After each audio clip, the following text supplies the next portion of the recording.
The three-headed sea dragon received a powerful blow from the archer.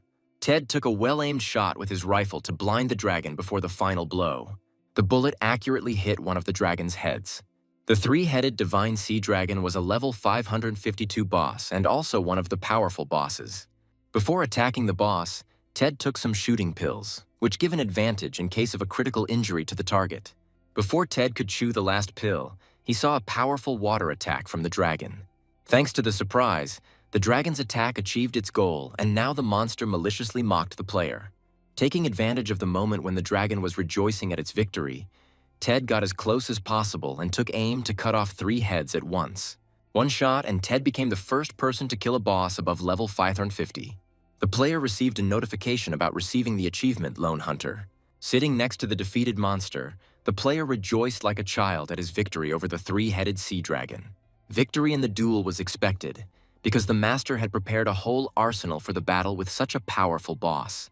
After his victory, he was showered with treasures that more than covered all the expenses he had spent on preparing for the battle, and most importantly, he received an artifact, the essence of a sea dragon. After some time, the master reached another boss, but this time in the Hellfire Mountain dungeons.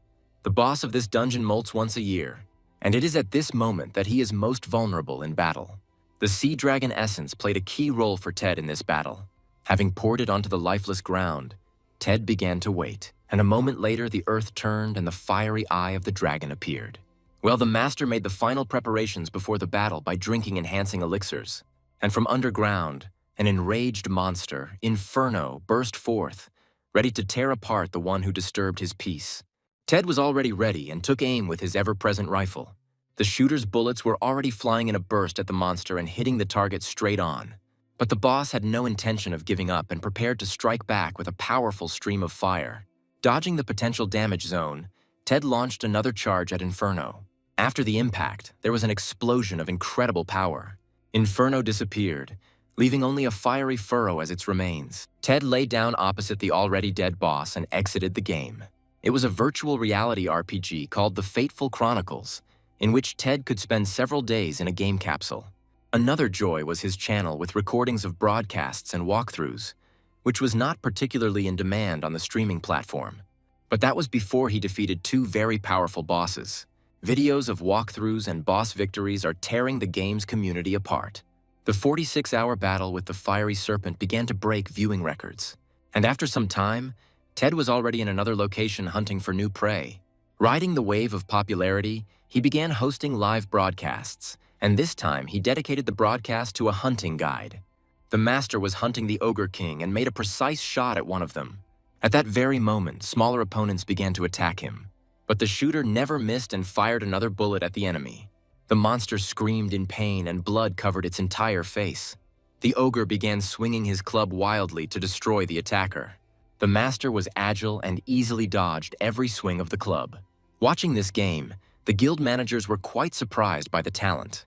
Yes, Ted didn't have the best delivery and stuttered when narrating, but he had charisma and a sense of potential. Therefore, the guild managers began actively inviting Ted to participate in their channel's programs. The player was categorically against participating in such adventures. Calls from agents drove him into a rage. In addition to ordinary players, there were 7 guilds in the Fateful Chronicles that were considered the game's administrators and coordinated affairs within the virtual territory. At his own risk, Ted decided to disassemble the cores from Inferno and the 3-headed sea dragon. After the analysis, the player received 2 spheres with the names of the 2 largest guilds, CGTV or Alibaba. Before he could understand what he was holding in his hands, he was attacked by agents again. Ted settled into a secluded place to sort through all the letters from the agents and became completely immersed in all the messages. But suddenly he heard something incomprehensible approaching. The mercenaries who came after him were dressed in full uniform, unlike Ted, who was dressed in mundane gear. However, the warriors were in no hurry to start a fight with the master. They were waiting for something. And the next moment, Ted felt a powerful magical hand that pinned him to the ground and immobilized him. The magician looked down at the captive, making it clear that he was not to be trifled with. But despite the threat of death, Ted wanted to show what was behind the powerful bosses he had killed with such difficulty. And so he began his live broadcast as if nothing had happened. Everything was as usual, only he called this stream his last and told viewers that he was finishing his career. The magician didn't listen to Ted, but began casting one curse after another, thereby causing massive damage to his abilities and skills. The player's body was almost completely covered in curse hieroglyphs. Ted did not hide his fear. Having completed the casting of the spell, the sorcerer left Ted no chance to return to his former life. The effects of such powerful spells cannot be undone, leaving the player with only one option: deleting their character. Ted didn't obey, and he paid the price for it. All his friends in the game died the most ridiculous deaths, and he was left alone with his decision to delete the character that he had worked so hard to level up. It was impossible to describe this pain, because he spent so much effort, time, and resources to achieve everything he had now. The last thing stopping him was the rifle he had acquired himself during one of his endurance raids. To avoid being held hostage by the situation, he decided to take a risk, to enhance the rifle with an extremely unstable spell. The shopkeeper considered the necessity of such manipulation, as the spell would either improve the weapon or destroy it beyond repair. The spell was cast, the rifle remained intact, and now gave +20 attack power. Ted didn't stop there and told me to repeat the same spell on the rifle. He prayed for his luck, which visited him very rarely. A flash of light filled the entire area. Ted did not stop at casting a spell on the rifle. This was the 7th spell. The moment the magician cast a curse on Ted, the character's entire luck was cursed. From that moment on, everything went wrong. Much time passed, but Ted never finished working on his weapon. Looking at his miraculously intact weapon, the master thought, what if he could use such spells to obtain something that could change spells? He didn't stop casting the improvement spell, and the craftsman who cast the spell was eager to see what would happen next. The rifle has already received 8 spells. It ceases to be just a weapon, but begins to be tracked by guilds for further progression of the game's plot. Ted's heart was pounding wildly with excitement and fear for himself and his most valuable weapon, and a notification appeared about the player's pulse rate of 200 beats per minute.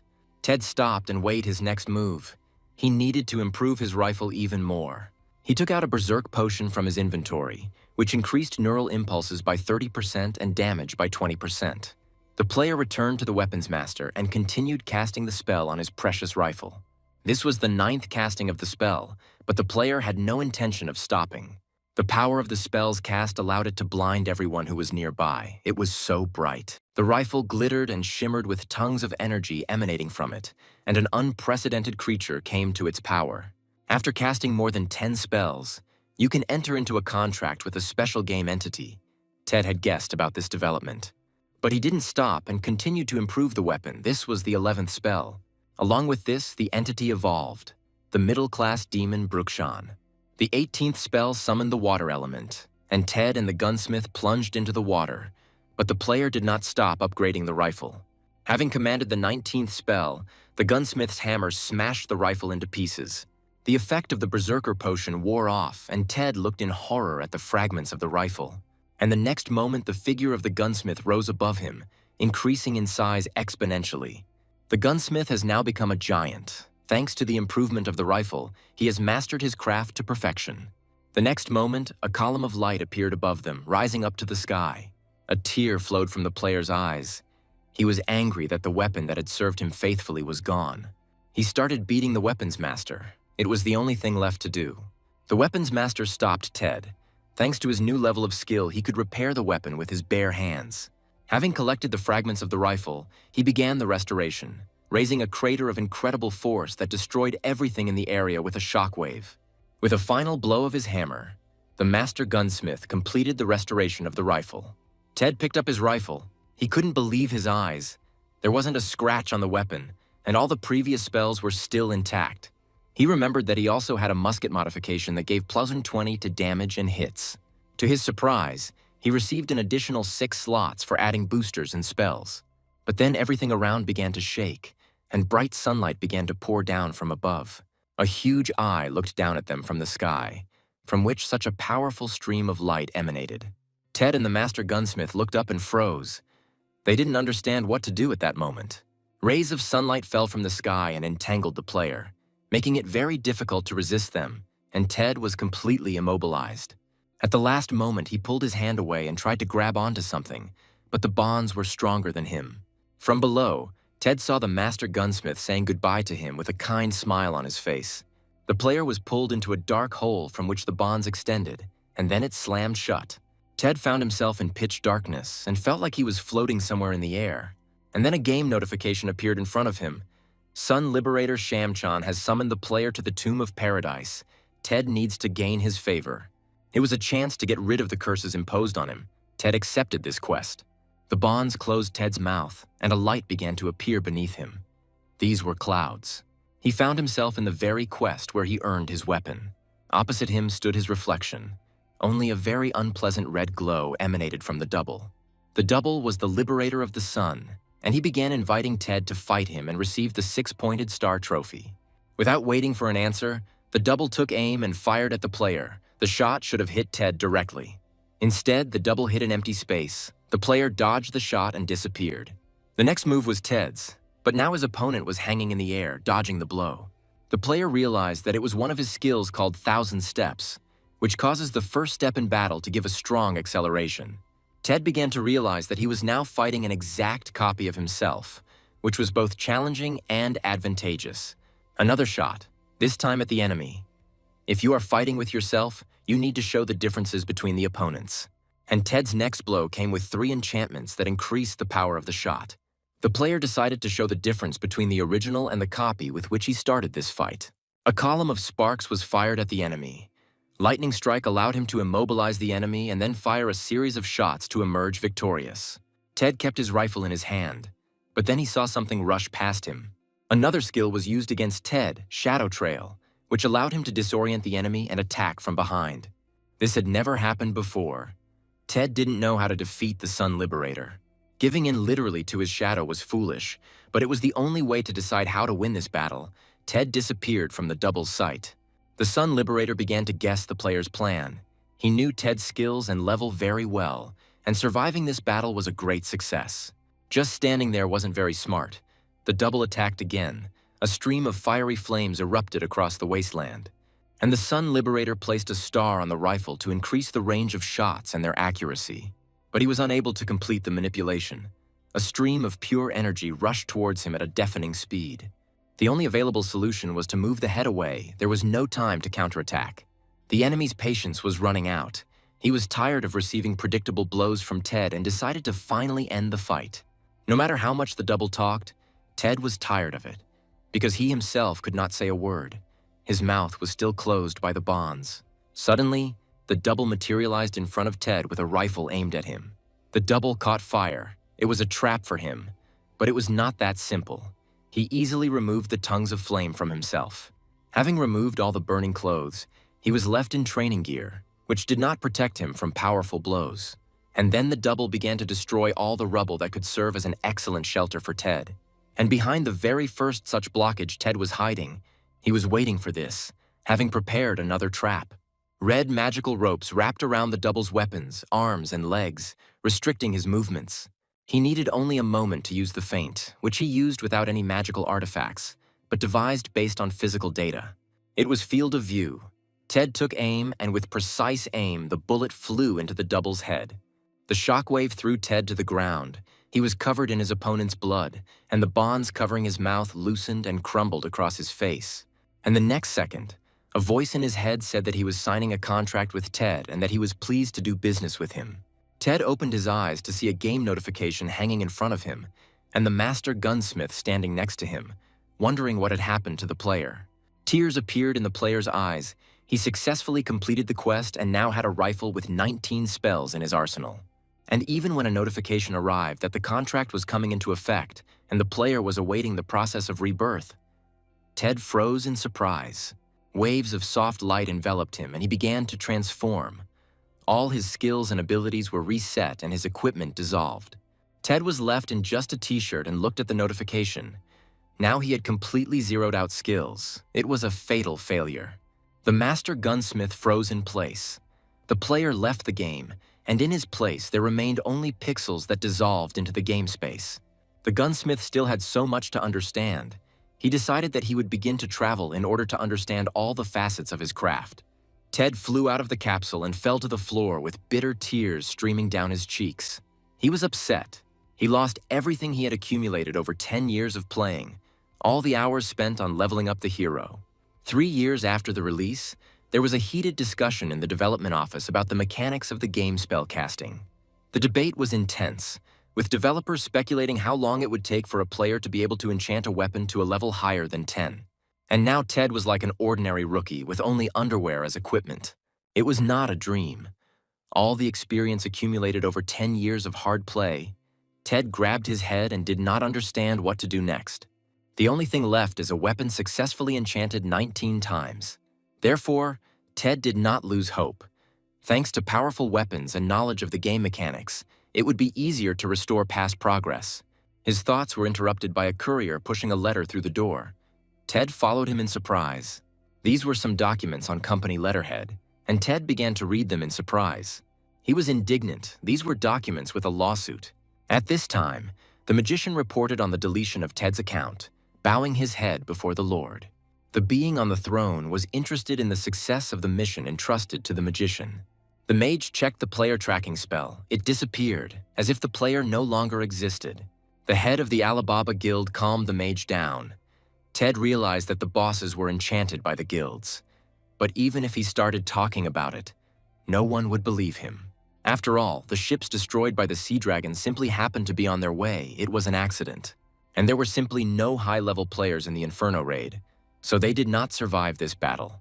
It's all a coincidence, and the guild has nothing to do with it, the head of the guild assured the magician. But this did not completely calm the magician. He took control of the matter. Ted was furious that he was being finished off by bureaucracy in the real world as well. His account was frozen, his walkthrough video violated copyright, and the guild filed a lawsuit against him. But this wasn't just a lawsuit, it was another way to throw a spanner in the works and drain Ted's savings on legal fees. But this did not break Ted's determination at all. He accepted the guild's challenge. Checking his savings, Ted collected some coins and bought ammunition and camouflage. He sincerely felt sorry for his previous armor, which he had to sell. It was of no use at the initial level. He saw the hammer of the master gunsmith. On the hammer was a note of gratitude and news of the beginning of his journey. Ted promised himself that he would visit the master gunsmith after leveling up his character. But suddenly he saw something moving quickly. Ted got into a fighting stance. He shot at the rabbit, thinking that he had to destroy it with his powerful weapon. But the bullet only flew past him without causing serious damage. Ted only saw the animal disappear into the forest thicket. Ted opened his abilities by checking what skills and abilities he had left. One of his abilities is now a skill sphere, which allows him to quickly and easily level up any skill to the maximum simply by leveling up. He burst into laughter, realizing that this would be an easy way to rise to the top of the players. Ted went to the Deep Eagle Forest where he could simply level up his skills. A knight and a mage were already standing in a clearing, arguing about something. They were interrupted by something. Suddenly the player fell and stopped moving. The player died and his character disappeared, dissolving into pixels. The knight looked back. The magician had also disappeared, only his cap remained. And the knight himself was covered by another dead player, who did not have time to dissolve into pixels. Some creature spread its wings in the sky. It was hunting in this location. The feathered one is quickly shot down, and Ted did it while hiding in ambush. The player checked his level. It stopped at 7, and the damage had already risen above 300 units. It was an eagle that attacks any character in this location. The bird didn't have much health, but its mobility made it a real challenge for beginners. Now the eagle began its attack, taking the log and swinging it to hit the players, but he is knocked down by a well-aimed blow from Ted, and feathers and the cries of an eagle fly across the sky. A well-aimed blow made Ted grin. It seemed he had killed that eagle. But the bird did not die, but continued to circle above the players. Again, the sound of a shot, which provoked the birds, she became furious and went on the attack. Another shot wounded the bird, piercing its wing, and the cries of an eagle were heard in the air. A hail of shots falls on the winged creature. It only manages to dodge them. Finding another log, the eagle flies towards the enemy to neutralize him. The bird drops a log on the offender, but it is hit by a shooter who is hunting it. The eagle falls to the ground, its wings are scorched, and the claws on its feet are cut off. The bird is immobilized. Ted approached the eagle. In front of him sat a helpless creature that was afraid for its life. A blow, and the bird dissolved, scattering into pixels. To level up his character, it was time to choose a class. Ted came to the Musketeer Academy, where the founder, Shiboli, had once invited him. The player knocked on the door of the academy. A man appeared on the threshold. It was one of the academy's musketeers. Ted was asked to introduce himself. The musketeer looked at the player without hiding his hostility. Rarely did anyone come to see them lately. And when Ted said that he knew the founder and he was invited to join the academy, hearing the name Shiboli, the musketeer became enraged. The founder had long since left the school. And from that time on, there was no news from the musketeer's teacher, and he now headed the academy. Ted was thrown to the floor and the door started to close, but he stopped it, saying that he wanted to take the 40 exam. The musketeer stopped. The questions did not diminish. He turned to the player. The head of the academy looked at Ted with undisguised curiosity. The question of who this man in the bear mask was did not disappear. The player just grinned and started talking about the exam, which took 10 seconds. To complete the 40, you need to hit 10 copper coins from 10 meters away in 10 seconds. The head looked at Ted with bewilderment. The exam was invented by Shiboli himself for the academy out of boredom. The musketeer told Ted to follow him to the training ground, and on the way, they met a squire who recognized Ted's true identity and was close to him. The player wanted to call out to him, but the squire disappeared faster. And the next moment, the head of the academy stopped the squire to bring the rifle for the exam. Judging by the state of the firing range, it had not been used for a long time. It was overgrown with grass and the shells were covered in dust and dirt. But the coins were still hanging in the same order as had been determined by the founder.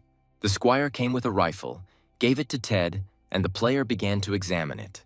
Taking aim, he saw that the weapon was damaged and the sight was knocked off. Ted tried to calibrate the sight, but it didn't work out that quickly. Having considered all the conditions, it was clear that the squire had deliberately brought a damaged weapon. The exam was already difficult, and taking it with a damaged rifle was impossible. The musketeer said that they would bring a new musket now, you just have to wait. But Ted, without listening to the head of the academy, shot at the squire. The bullet landed right on the fence behind him. The leader immediately pulled out his musket to fight back against the player. Aiming his gun at Ted, the head of the academy began to curse what was going on here. And the squire bent down from the shot, squeezing himself even more tightly with his hands, while the bullet glittered in the fence like a new hammered nail. Ted realized that in order to hit the coins, he had to aim to the right and below, then he would pass the exam. Before he could finish the sentence about replacing the weapon, the head of the academy froze, and Ted began aiming at the coins. After 10 seconds, all the targets were down and Ted stood like a pro. He knew how to tactically pass this test. There was applause. The head of the academy had not seen such brilliant shooters for a long time. While Ted was rejoicing over his successful exam, the musketeer went to prepare everything for changing the player's class. But even here, he had a chance of failing the exam. The last coin had fluttered in the wind and might not have been hit by a bullet. And then Ted went to deal with the squire. He needed to find out why he did this. This squire had brought Ted a crooked sight before, but then everything had been quickly resolved. Without fear for himself, the squire spat in Ted's face that he hated him.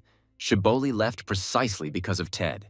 When the academy was on the verge of closing, the founder passionately wanted to get Ted as a student, but was refused. Shiboli took the refusal personally and disappeared from the academy, never to be seen again. The squire knew that despite the broken rifle the exam would be passed, he wanted to take revenge for Shiboli's departure. Ted would have asked for forgiveness, but the squire stopped him. The player would leave the academy anyway, and this could not be changed. Despite his anger, the squire announced that he had a gift for Ted. Having handed over the box, the squire gave it to the player, conveying that Shiboli had asked to deliver it personally. The squire's sadness could not be expressed in words. He missed the founder of the academy immensely. Afterwards, the hunchback left without saying anything to the player. Opening the box, Ted looked at its contents. It seemed to be a great prank from Shiboli. The box contained a single skill sphere, glowing with a bright green light, which granted the skill of summoning a goblin. Ted shook the whole box. There was nothing but the sphere. Shiboli played a joke on his friend. But still, a piece of paper fell out of the box in which Shiboli made a caustic joke about Ted. And in the note itself, Shiboli mocked the simpleton Ted, and if he wanted to find him, he should go to the city of Ash Sky. The player burst into laughter at such a prank by the founder of the academy, the musketeer. His hope for anything valuable evaporated, and he vowed to kick this joker's ass. But before heading to the city of Ash Sky, he urgently needed to level up, so Ted headed to the plain of Sauron. Here you could quickly level up by killing orcs, goblins, and other evil spirits, which is what the players who arrived here did. That's exactly what the newcomers were doing until one of the orcs fell next to them, which made them wary and take a defensive position. This is Ted, hiding in the bushes, shooting evil spirits to level up his skills, already receiving stealth and accuracy points. The head of the Musketeer Academy tearfully begged him to go to this location. All he had to do was visit the location of Sauron's plane. A suspicious cloud has been spotted there several times. Any information about it is needed. The cloud could be dangerous for players. Ted agreed, but only on the condition that he be introduced to a clan of thieves. The player decided to create a hybrid class. The head of the academy agreed, and they shook hands. Ted went to the plains. Yes, Ted was angry at the academy founder's trick, but this task is worth completing. No one has canceled the free skill upgrade. Meanwhile, a streamer with a camera appeared on the plane and flew above it. Ted didn't get distracted by the streamers and took aim at the next ogre. But before the player could fire, the evil spirit was covered by a large, puffed-up man with the emblem of another guild. This balloon man lifted the orc and began to play with him like a little toy. Instead of killing the orc, the bullet destroyed the player in the airman suit. It wasn't just one player that was affected, but a couple more players were killed, and Ted decided to finish them off too. Ted got incredible satisfaction from finishing off these newcomers, and at the same time, the crime index rose to 700. This event raised eyebrows in the developer's office. The punishment for killing a player is a week-long ban from the game. But this is not what Ted wanted. Due to long concentration, he improved his vision, receiving the skill of vigilance. Now it's even easier to aim at the enemy, even at long distances. The player did not stop and beat several more players. This gave him a lot of pleasure. He got revenge for everything that happened to him. The guild office was in chaos, and the entire group of promising players was killed. And they gave the task of solving this problem to one of the guild leader's close associates, sending him with a very interesting artifact. The artifact must be used wisely and with the knowledge that the instigator will be within the affected area. Now Ted was heading to the county of Sauron, where there was the largest number of players. He planned to go here after the mission of the head of the Musketeers Academy. Looking at the achievements after the Plains of Sauron, the new achievement Mosquito Bullet allowed you to replenish health by damaging an enemy. The game also identified Ted as not being the most law-abiding player, but that paled in comparison to the new skill. All his dreams and plans for this skill were shattered by the guards. They stopped Ted. The crime index was as high as 4,700. The player hid and heard someone swearing off to the side, which caught his attention. Two players were interrogating some newbie, whose only item that could be taken away was a double-barreled rifle. Before the goner, the Book of the Outcast was activated, in which case some information about the player became known. The boy turned out to be a level 22 musketeer. He was of no use, so they sent him away. Ted felt threatened by such wonderful guys, so he hid around the corner from these two. If the Book of Outcasts provides basic information about a player, it would be a shame if they were revealed, as it's quite possible that they were representatives of the guild. The player had already headed away from the county gates to be on the safe side, until no one noticed the player in the teddy bear mask. But before he could finish thinking this, a player ran into him and they looked at each other. The stranger mistook Ted for a fan of the very same one who beat two high-level bosses with one hand. Ted almost died of fear while the stranger was giving his speech. The awkwardness gave way to a friendly handshake and a discussion of the game's news. Ted was warned to be careful here, because everyone from the Special Paw Guild group had recently been killed, and now everyone was on edge. This guild was known for its rather extravagant antics on live broadcasts, including framing game characters as criminals or eating body parts from slain creatures. Rumor has it that the group was broadcasting on the plains of Sauron, and one musketeer shot them all. It seems the guildmaster took this as a declaration of war and has now declared a hunt for this sniper. One more thing the stranger almost forgot to say is that yesterday they attacked the Lunatics Guild and now they are in open war. Before the stranger could finish his last sentence, Ted left the game, which puzzled the player, who believed that he seemed to have made a friend. Well, the stranger caught the attention of those two who had recently been bullying the level 22 musketeer. He was a mercenary hired by the master. While chatting, he forgot that he needed to contact the master upon arrival at the location. The stranger dialed the master, and after starting a dialogue, the mercenary received detailed instructions. Meanwhile, Ted was already searching for information about the Guild Special.PA or Special Offensive Group Paprika. Everything he found confirmed the stranger's words, and indeed stated that the lunatics started all this and killed their group of streamers. Having studied all this, Ted grabbed his head. He was again in a mess. Why was he so unlucky, he asked himself. The lunatics were a guild led by Ted's older brother, and he decided to contact his little brother and clear up the matter. The hero hesitated, still doubting his decision. He hadn't spoken to his family for a long time. He had some misunderstandings with his older brother, and now Ted doubted whether his brother would pick up the phone. The phone was picked up almost immediately, and a male voice spoke to Ted, one he hadn't heard for a long time, and he hadn't seen his brother for even longer. The brother was surprised that Ted called his brother himself and started the conversation with the standard, "How are you?" And now Ted asked about the guild, whose numbers he had reduced the day before. The first thing his brother asked was whether they had harmed Ted, and then he said that they were deliberately sending newcomers to the plains to reduce the numbers. They were preparing to take over the county, making it their base. If there is a siege, then newcomers without participation in guilds will only interfere. So they came up with this tactic. They sent streamers to prevent other players from hunting. This scheme worked. There are very few players in this location now. Hearing this, Ted swallowed. That's why they behaved disgustingly. He got into a big mess again. And if the siege begins, it will be impossible to get into the county. It will become closed. Ted needs to speed up. He was pulled out of his thoughts by his brother's question about why he doesn't stream anymore. Everyone is worried about him. Many years had passed since their last gathering, and the brother was ready to wait as long as it took for Ted to arrive. After such an awkward monologue, the call ended with Ted remaining silent for several minutes. And then he went into deep thought about why he was so unlucky and constantly getting into trouble. No matter how hard I tried, no matter what I did, I always ended up in even more trouble. He is always at the epicenter of events and suffers because of others. And this made him furious, because everyone was throwing stones at him. First, taming the guild bosses and claiming from them. Now these streamers who acted like psychopaths on the plains. He lost everything he had strived for so long, and now he is getting involved in a new adventure. I just need to level up before the guilds take the next step. And only God knows what the guilds have planned. Ted will take revenge for everything that happened to him. He returned to the plains of Sauron. The second zone was filled with monsters that were more difficult to destroy.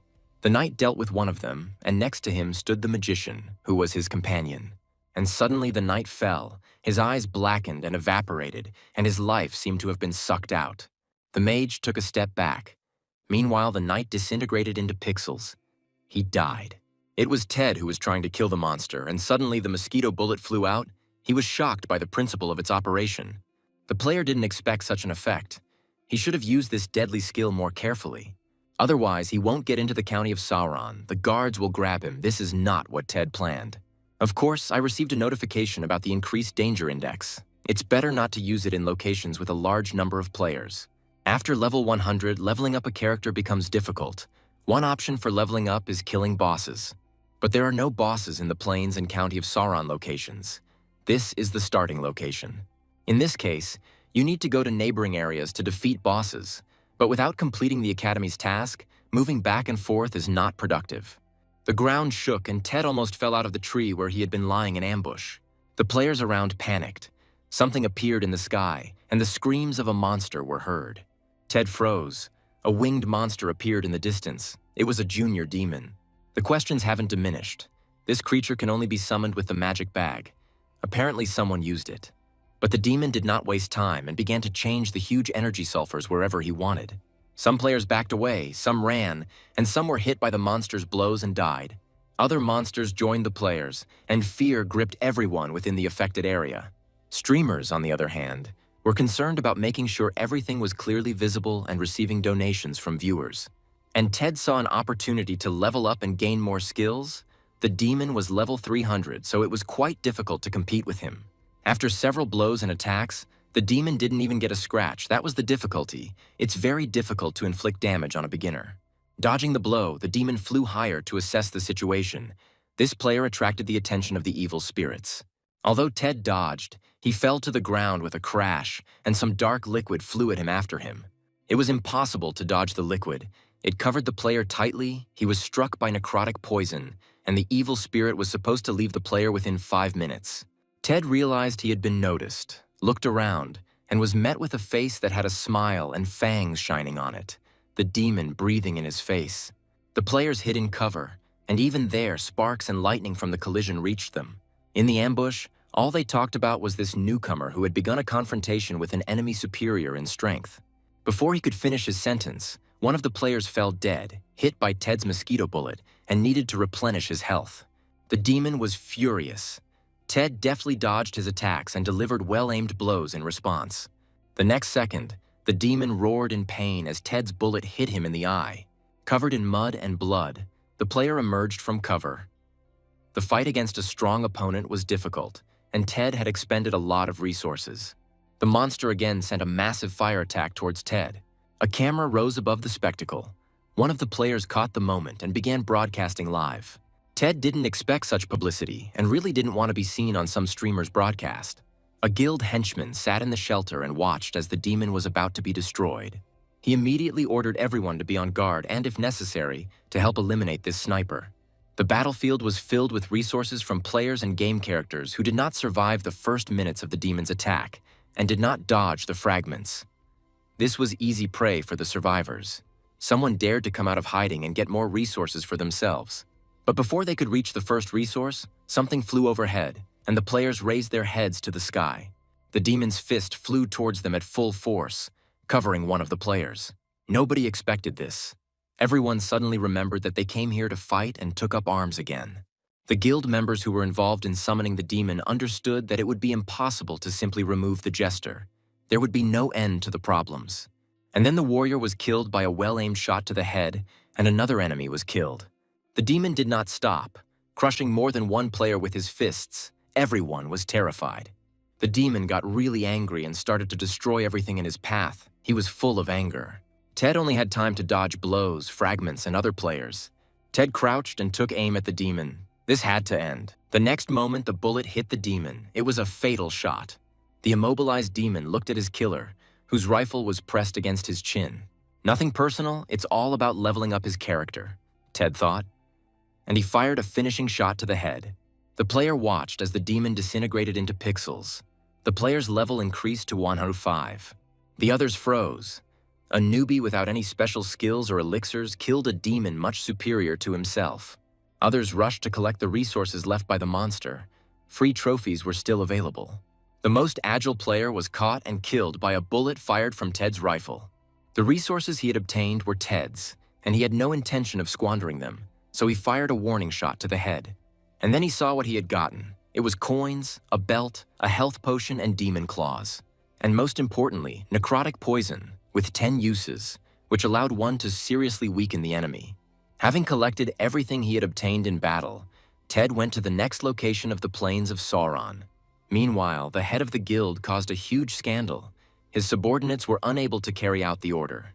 He spent a lot of money, and what was preventing him from getting the county of Sauron killed the demon in 3 minutes was not eliminated. The guild leader started the call. The call was answered immediately on the other end. The player was serious. After the demon's quick death was confirmed on the other end of the line, the leader became enraged and gave the order to finish off Ted. On the other end of the line sat a warrior. He was calm and sat on a mountain of slain creatures. Ted ran as fast as he could. He came to the next location of the Plains of Sauron. He was hiding from a group of orcs. It was difficult to find cover in the plains. Orc shots were everywhere. Something had to be done about it. One of them tirelessly fired blows with waves of fire. After delivering another blow, Ted flew from his position, knocked off his feet by another attack of the orcs. The angry orcs looked at the place where Ted was. They assessed the situation around them. Thanks to the 1,000 steps, Ted could accelerate and remain elusive to the enemy's gaze. One of the orcs began to attack again the place where Ted might be. And then a position with a machine gun appeared nearby. Someone was sitting at the gun and was ready to begin the attack. A powerful burst of shots began to emerge from the barrel, making it quite difficult to hide from. Ted fell to the ground. Such an attack had tired him out. Something had to be done about it urgently. He really didn't like it here. There was a plain all around, no shelter, and the area was teeming with orcs. But despite this, he achieved his goal and found the habitat of angler birds. These birds were disembodied and helped to acquire a rather interesting skill: steadfastness. Each hit of the bird took away 1 point of damage, and the level of the creature becomes known after its death. The skill will become available once your health drops to almost 0. You can do this here. This ability is useful for tanks who need to maintain their health for as long as possible. But for a weapon wielder with 19 enchantment to have such a skill was a powerful ability. You can get it by defeating 99 enemies of your same level, who will inflict 99 wounds on each one, while maintaining 9% health. Musketeers are prone to injury, their health is low, and acquiring the unwavering skill was very difficult. However, the angler bird makes a good target for skill acquisition. In addition to damage, the bird takes away 1 unit of a random stat, and all this time she flies and bites her victim, and when killing, the player also receives points to a random skill. Just killing the angler bird was a real challenge, quite difficult. After some time, Ted received a notification about receiving the skill of steadfastness for a week, which was an unpleasant surprise for him.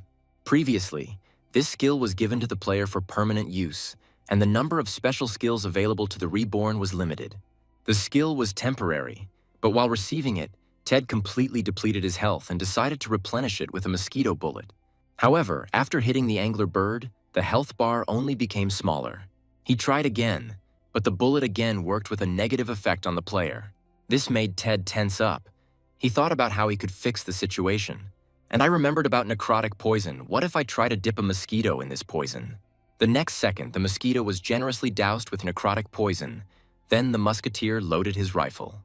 After the shot, something exploded in the sky like fireworks, and the body of an anglerfish fell in front of Ted.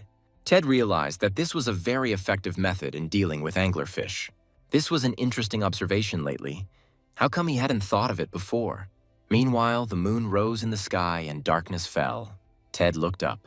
The weapons from which there had recently been a burst of fire were inactive. Everything was quiet. Then Ted fired at the machine gun position, blowing it into thousands of pieces. The player opened the skill window, received 99 status points and 44 bonus points on top. Now the mosquito bullet ability has become more effective and easier to control. The bullet now gives 100 health points and 1081 damage to the enemy, which was a nice achievement. Ted needed to concentrate on the task with the strange cloud. He had already walked a lot without noticing anything strange in the sky. However, now his attention was on the moon. On it, a slit was visible, similar to a slit of an eye. And then he felt a burning heat and light that began to come from underground. There was a powerful explosion, and Ted only managed to jump back as far as possible.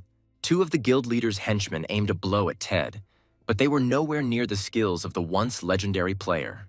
In response to the explosion, the shooter fired well-aimed blows at the enemies. They proved fatal for one of the mercenaries, and his partner cried out in surprise. The player hid under one of the trees. The presence of someone else was a surprise to him. And in the sky, instead of a slit, a bright turquoise eye flashed, surveying the entire area from above. The mercenary who was talking with the guild leader watched everything through his sights, laughing at the absurdity of the 2 idiots who were caught right away. Only a player of at least level 500 could create the moon eye.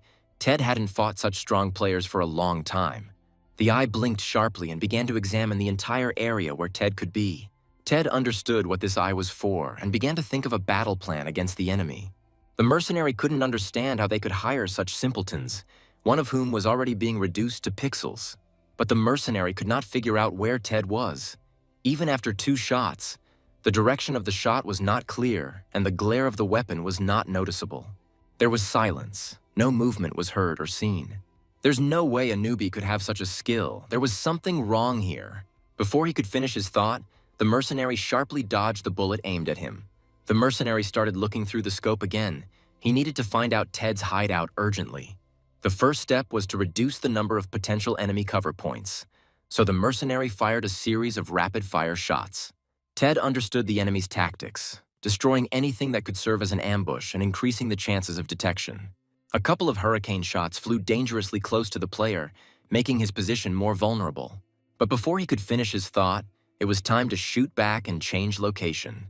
The trees were shattered into thousands of pieces by the hurricane of shots, and Ted only had time to dodge them. Clouds of smoke filled the entire area, and a grand battle was about to begin. Ted calculated his possible options. The enemy was strong. It was time to strike back.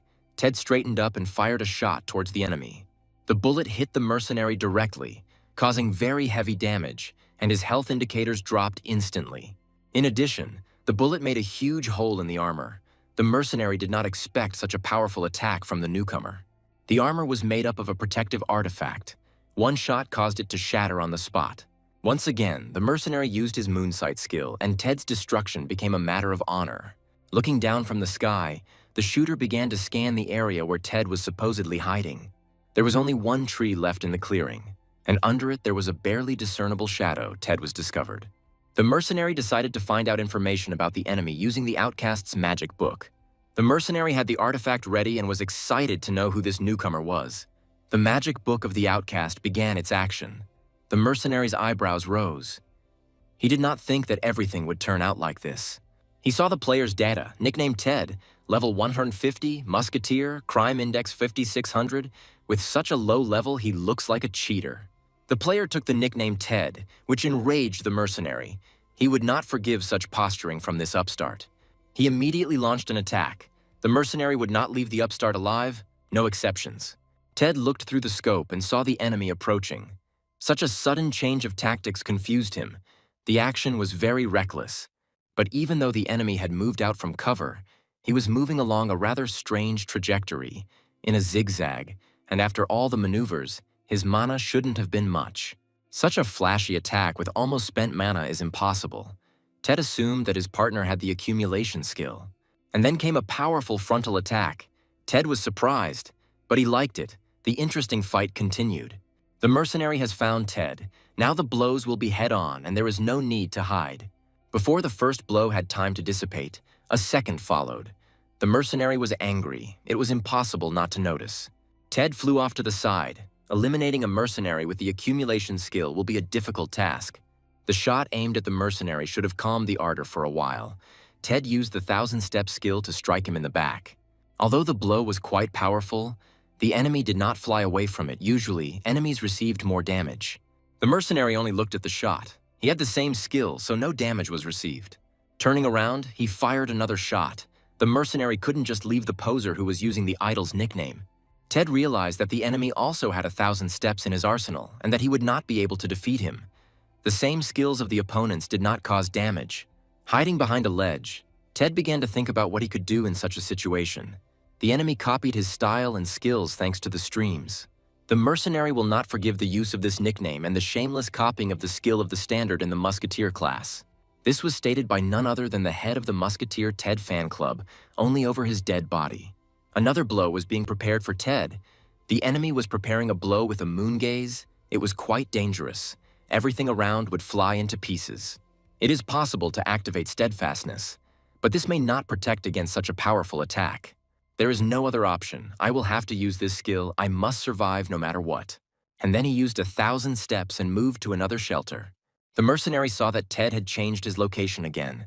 He thought that he would destroy him at any cost. And again there was a blow, firing another bullet into Ted's presumed location. The musketeer class was unpopular. It depended on the player's accuracy, and a lot of gold was spent on ammunition. There is no auto-aiming, and the health indicator was the lowest among other classes. The mercenary almost gave up due to bullying from other players. This cannot be changed. Even the hybrid class of the musketeer priest could not change anything. These two classes in tandem were ineffective and had extremely low health. The ridicule from other players almost put an end to my character development. Having almost lost hope and wanting to delete the character he had been leveling up for 5 years, the mercenary saw Ted's live broadcasts and found purpose again. Ted showed amazing results and was on the same level as the mercenary, which gave a powerful impetus to work on the character. The other musketeers also began to admire Ted, his character embodying the motto, "If I can do it, you can do it too." And now the mercenary was determined. No one could defame Ted's name, not even Ted himself. Something green fell near the mercenary. It was a goblin from the sphere that was given to Ted. The mercenary did not expect such a maneuver. He began to think about something. The goblin's summoning was a maneuver to distract the enemy. Ted made a powerful blow towards the enemy. Ted jumped into the sky and moved away from the enemy by several tens of meters. While the player was in the sky, a mercenary was already aiming at him. But something in Ted's movement seemed very familiar. All the techniques and attacks on the position were very familiar to the mercenary.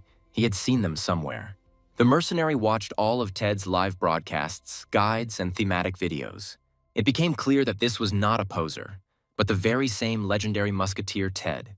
The mercenary froze. He didn't think he would ever see the legend again. But the question of his abrupt departure from the fans' field of view. The player took another aimed shot at the enemy. The fight was already beginning to tire him out. Seeing Ted take a shot straight at him, the mercenary had no doubt that this was his idol. The aim, weapon, and attack style had already been given out by the masters. This was clear to the head of the fan club. The final shot was fired by Ted, the bullet flying straight at the mercenary.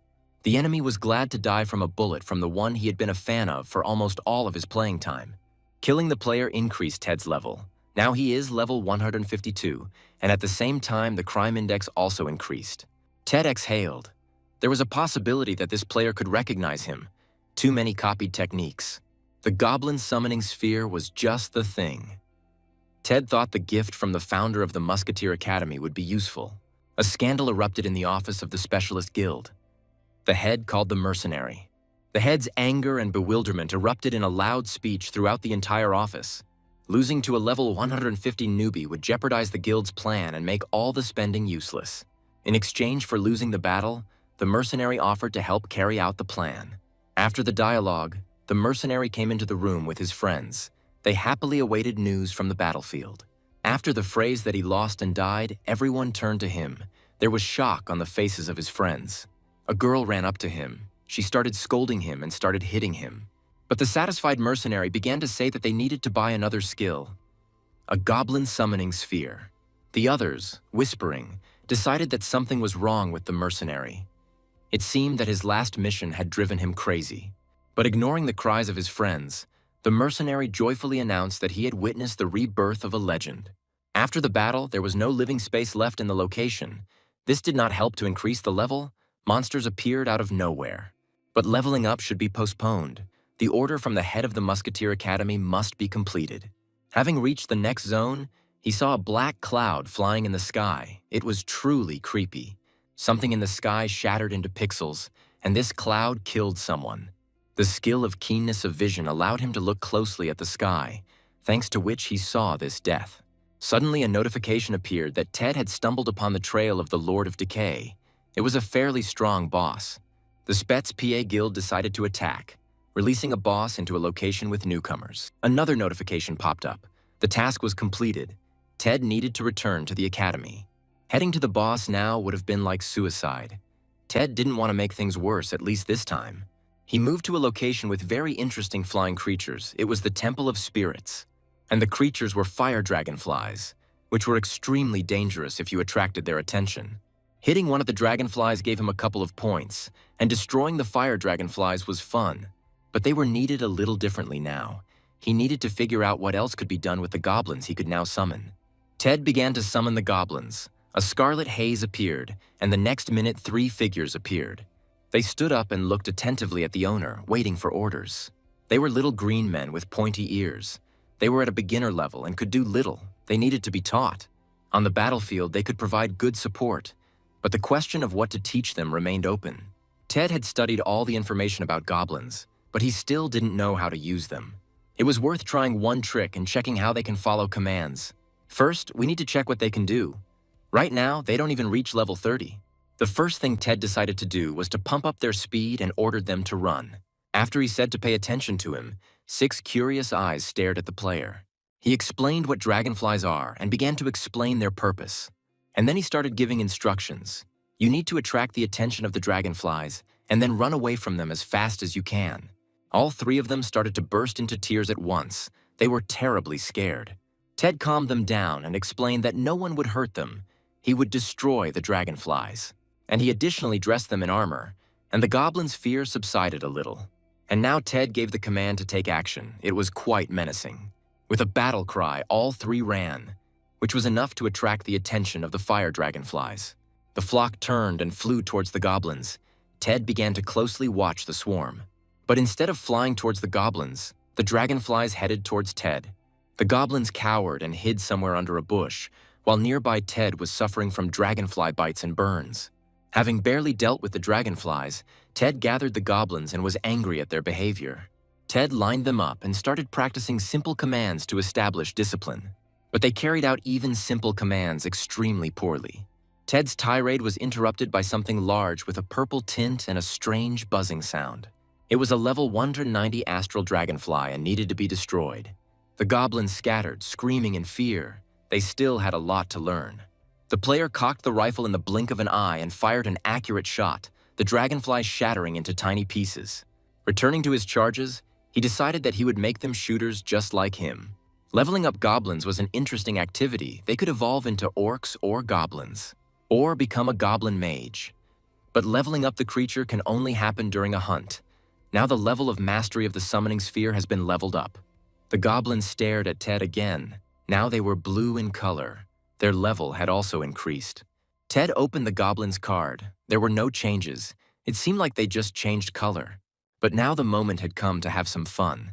Ted broke into a wide smile. And then there were stone guards. They did no harm, but the next second bullets flew past them.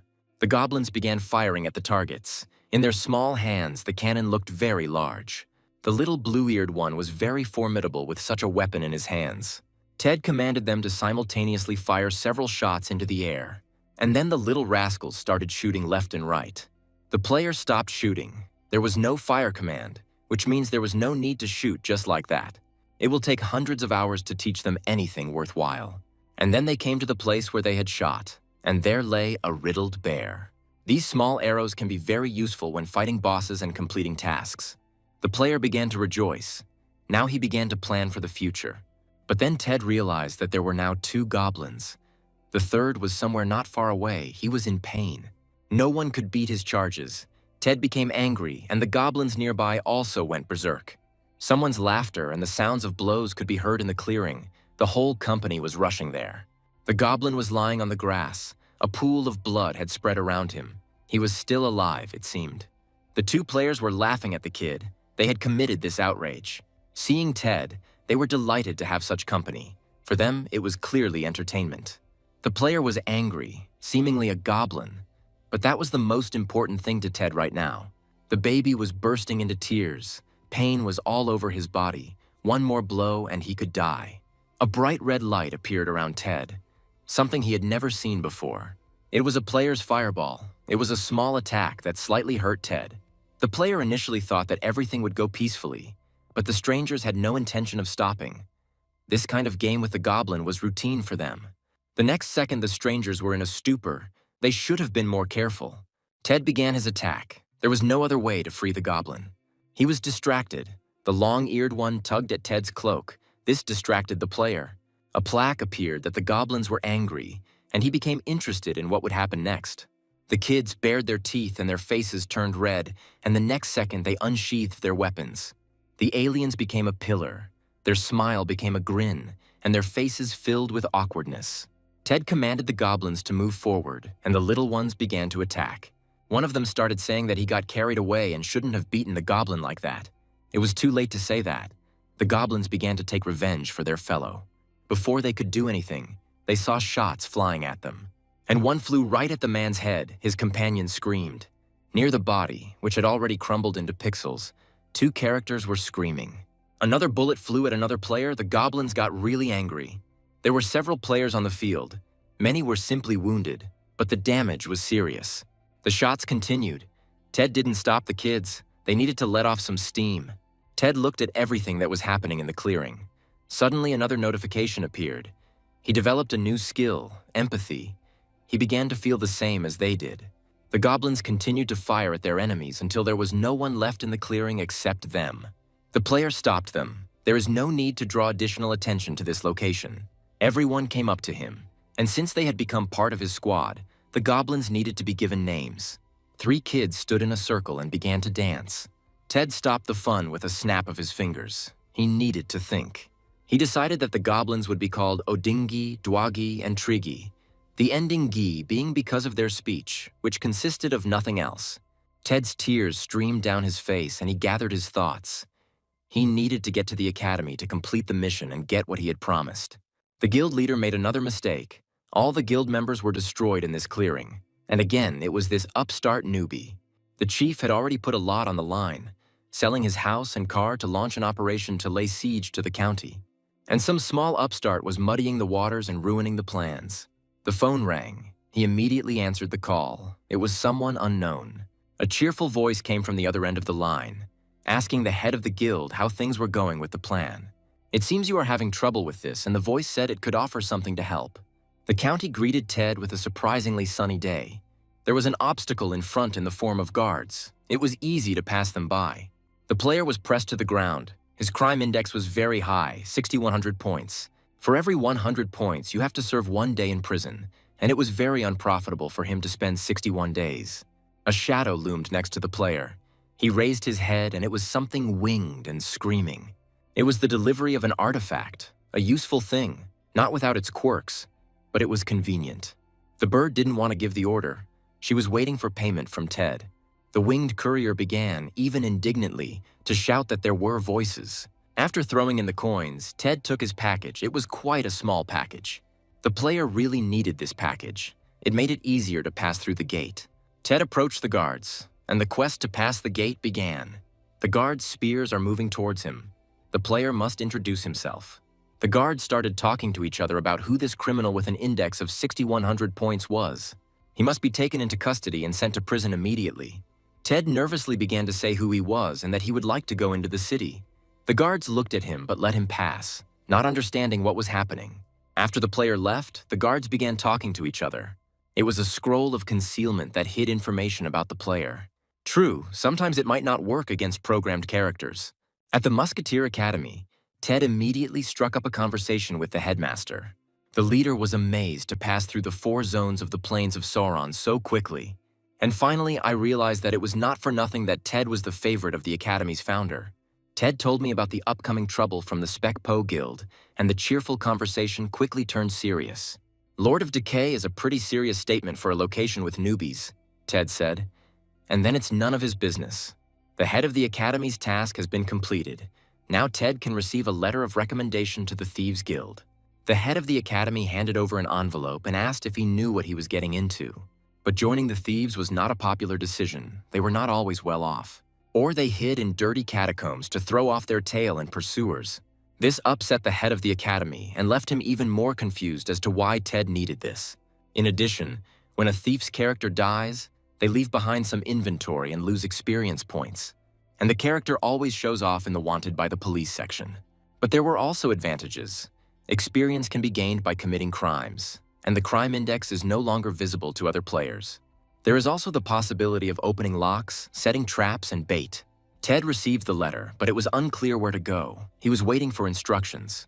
He had to go to the liquor store. There was an aisle next to it, and after receiving the information, Ted asked when he could get the 2nd level of the class. The guild leader gasped. He had never seen a player level up so quickly. Yes, Ted was tired from the road, but he wanted to listen to the conditions for moving up a level. The increase in the level was connected with long and persistent training in the academy itself. It was necessary to stay at the academy for 12 hours over the course of 30 days. The hardest part about it was spending a lot of time to increase the level. Without wasting any time, Ted began his first day of testing. The first exercise was shooting. Here, Ted showed an amazing result, hitting 10 out of 10. Ted fired the shot without listening to the conditions. The head of the academy asked, at least for the sake of decency, to listen to him. Outside of testing and training, Ted was not allowed to leave the city. The head of the academy had warned him about this. Why did Ted decide to head to the liquor store? He was eager to contact the Thieves Guild. Arriving at the store, Ted began to look around and quickly found what he was looking for. He saw a sprout that he needed to pull out. It was even different from the rest of the lawn. He picked some grass and an underground passage opened up for him. The satisfied player went there immediately. In the square where the shopping arcades were, there are 2 types of trading platforms. The first is the main one, where everything is done legally. The second is the black market. You can sell anything you want. There are no restrictions. Only occasionally at the exit of such markets were guards waiting who love to hunt like this. Well, the idea of obtaining powerful artifacts has always haunted players. That's exactly what the notice went out about. Ted knew about it, and he simply ignored it.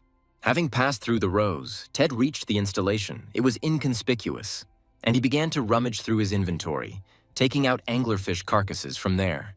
It was a valuable currency in the trading rows, with which you could buy skill spheres and much more.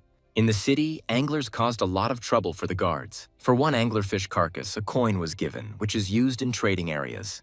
Ted stuffed the carcasses into the machine and waited for the coins to fall out as a reward. A second later, the coins started falling. There were 11 of them in total. Ted really hoped that they would be enough. The player smiled and happily walked towards the shops and sellers. All that was left was to find a suitable skill, but with his gift of spheres, any skill becomes imba. Ted chuckled at the thought, eager to learn a new skill. Walking along the rows of vials with potions and decoctions, skill spheres were not visible. He couldn't believe it. There wasn't a single skill area to be found in the entire market. Ted exploded with anger and frustration. This was not part of his plan. The player stared at the merchant and asked why this happened. A couple of days ago, a few weirdos gathered and bought all the skill spheres. 100% of them were people from the Spec PA Guild. It was very serious. Ted ran into these freaks here too. On the next counter, he saw a sphere. It was the only one and stood out. It was not bought. The player became beside himself and almost started drooling. And then his gaze fell on the price tag, and Ted was stunned. 40 coins? This is just robbery. All that was left was to remember all the curse words available and look for what to do next. A figure in a green cloak passed by Ted, walking towards the seller, next to whom the player froze. The stranger greeted Ted warmly and asked what had happened. The player started talking about the astronomical price of the skill sphere. The next second, a notification came from the Special PA Guild, announcing that there would be an ambush in 30 days, which was the deadline for Ted's promotion. And if during an ambush he gets into your sight, it's all over. Ted is in deep trouble again. What sins are he committing to receive such gifts of fate? The battle between the county and the guild will be serious. No newcomers will survive. After walking a few meters, Ted heard the players start discussing the notification. He wanted to say something, but he couldn't utter a word. Ted froze and began to think about what he should do. He really needed to be promoted to musketeer. And the next minute he ran towards the Shibboleth Academy. Thoughts were swarming in the musketeer's head. He still hadn't come up with a plan of action, but he needed to talk to the head of the academy. The siege of the county may be long, but it seems he will be able to leave before it begins. Ted again remembered his luck, which had a good tradition of abandoning the player at the most crucial moment. Arriving at the gates of the academy, he heard a cracking and rumbling sound near the gates. Through the clouds of dust, the musketeer heard swearing throughout the academy courtyard. Someone was standing over the squire. The stranger cursed like a cobbler. Ted heard some of the words for the first time, but for his own safety, he remained in hiding for now. And after the curses, this blond man began to beat up the squire. Having stopped, the character turned around and went into the same hole that he himself had made. Ted crossed paths with the character, who also sent the player several barbed curses. Immediately running to the squire, Ted ran up to him. There were several abrasions on his face, and all the character's clothes were covered in dust and dirt. Ted's face showed confusion at what had just happened, and it became absolutely necessary to talk to the boss. The squire began to say that he was a terrible landlord. The academy was deeply in debt after the departure of the founder Shibboleth. The player was furious about why this was not discussed and when this financial crisis began. Entering the office, Ted saw an annoyed head. They had a long conversation ahead of them. The head said that the academy building was mortgaged to pay debts, and then this character bought it. Ted still didn't understand what could have happened, that the academy was in debt to some speculator. Moreover, the swindler was also terribly rude and destructive towards his debtors. After the founder's departure, many students stopped studying, and there were fewer and fewer new ones, so the academy building had to be mortgaged. This is a serious defeat for the head, and most likely, in just a little while, the academy will be closed. Ted yelled that this should not be done under any circumstances. Sooner or later, the founder would return. But, on the other hand, he still remembered that he might not have time to get away before the siege began, and if the school was closed, he would have to start the path of a musketeer again. It was necessary to decide what to do with this usurper. Besides, he seemed very familiar to Ted, both in the flow of abuse and in his physique. And if you get rid of it radically, in the city, when you are preparing to receive the second rank of musketeer, given the crime rate, Ted would quickly be rounded up and sent to jail. Clutching his head, he began to think what to do. After all, he could do something.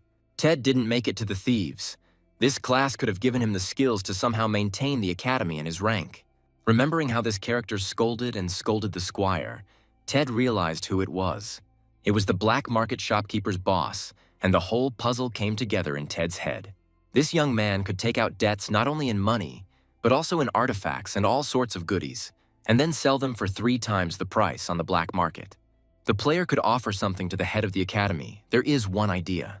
Ted gave this to the head of the academy, giving him hope that the school would not go to waste. Next, he went to the liquor store and bought a couple of bottles of booze. The player entered the corner where the thieves and their leader were supposed to be. The room was completely empty, and at the other end there was another closed door. Opening it, Tella was hit by coolness and darkness. It was the entrance to the basement, which began with a series of steps. Having entered there, the player began to peer into the darkness. He was on guard. Something was wrong. It was necessary to go down, otherwise the bait would not bite. In the silence of the dark basement, there was only the creaking of the steps, and suddenly a quiet male voice was heard behind Ted. The player froze. He shouldn't have made any sudden movements, especially on enemy territory. And in the next movement, the player instantly pulled out a rifle and pointed it at the source of the voice. The enemy held out a dagger, quite powerful and pumped up. It was not just a character. It could easily cut a character. There was a burly man standing in the doorway, grinning and holding something else in his hands. Ted didn't let the stranger out of his sight. He couldn't let up. He was the head of the Thieves' Guild, the most seasoned thief in the county. The player suddenly looked around. They weren't alone in the room. Several more thieves in gear were sneaking up on him. The thief started a conversation with Ted. He said that he shouldn't penetrate their lair. It's no joke. The player became wary. Talking to thieves was dangerous, and he needed to be extremely careful. The thief continued his conversation with him, receiving a recommendation from the head of the academy. It became clear to Ted that he was being distracted from something important. And next to the thief, figures appeared, fully equipped in assassin uniforms. The player began to suspect something. He needed to be extremely careful. The thief picked up the bottle of wine that had been so carefully placed in Ted's inventory. This was what took the player by surprise. Ted checked his inventory. All the bottles were stolen. The thief said that the player who used the scroll of concealment would be stripped bare in the blink of an eye. Ted was furious. He seemed like a helpless schoolboy who had everything taken from him by bandits. Well, the thief began to boast even more about his stealing skills, and the uncorked bottles of wine rose in a joyful cry of hurrah as the thieves celebrated their spoils. And a smirk played across Ted's face. The plan was working exactly as planned. The wine was not simple, but poisoned with a potion of real estate. Now they cannot make attacks. The thieves immediately began to spit out what they had drunk. But this did not help. The potion had already begun to take effect. The guild leader started yelling at Ted. Their roles switched. Now the player was dictating the terms. The player pointed a rifle at the guild leader and began to dictate terms. And to enhance the effect, Ted called on his loyal goblins. 3 little warriors immediately took aim at the thief's henchmen and killed them. In a second, the leader was wounded, and his reputation hung in the balance if the others found out about it. Now the head of the guild listened attentively to his uninvited guest. Ted said that he needed a second level in the thief class. It was necessary for leveling up the character. After a treacherous attack, the head of the Thieves' Guild had to be awarded the thief, theft, and stealth skills. Ted decided to use his stealing skill on the leader of the thieves and pointed his hand towards him. The first time using the skill was difficult. You need to learn how to use it. The leader of the thieves smirked. Ted's attempt to rob had failed. Depending on the rank and skill level, crowns from 1 to 3 are awarded after each theft. If there is only 1 crown, then the theft was unsuccessful. There is no gain, and most likely damage was received from the victim. 2 crowns means that you got the loot, but the victim knows that he was robbed, so you need to run away. Everything went perfectly if you managed to steal for 3 stars, and there is a reward, and the victim does not know that his inventory is empty. And with each such robbery, you can snatch not only useful things, but also money and jewelry.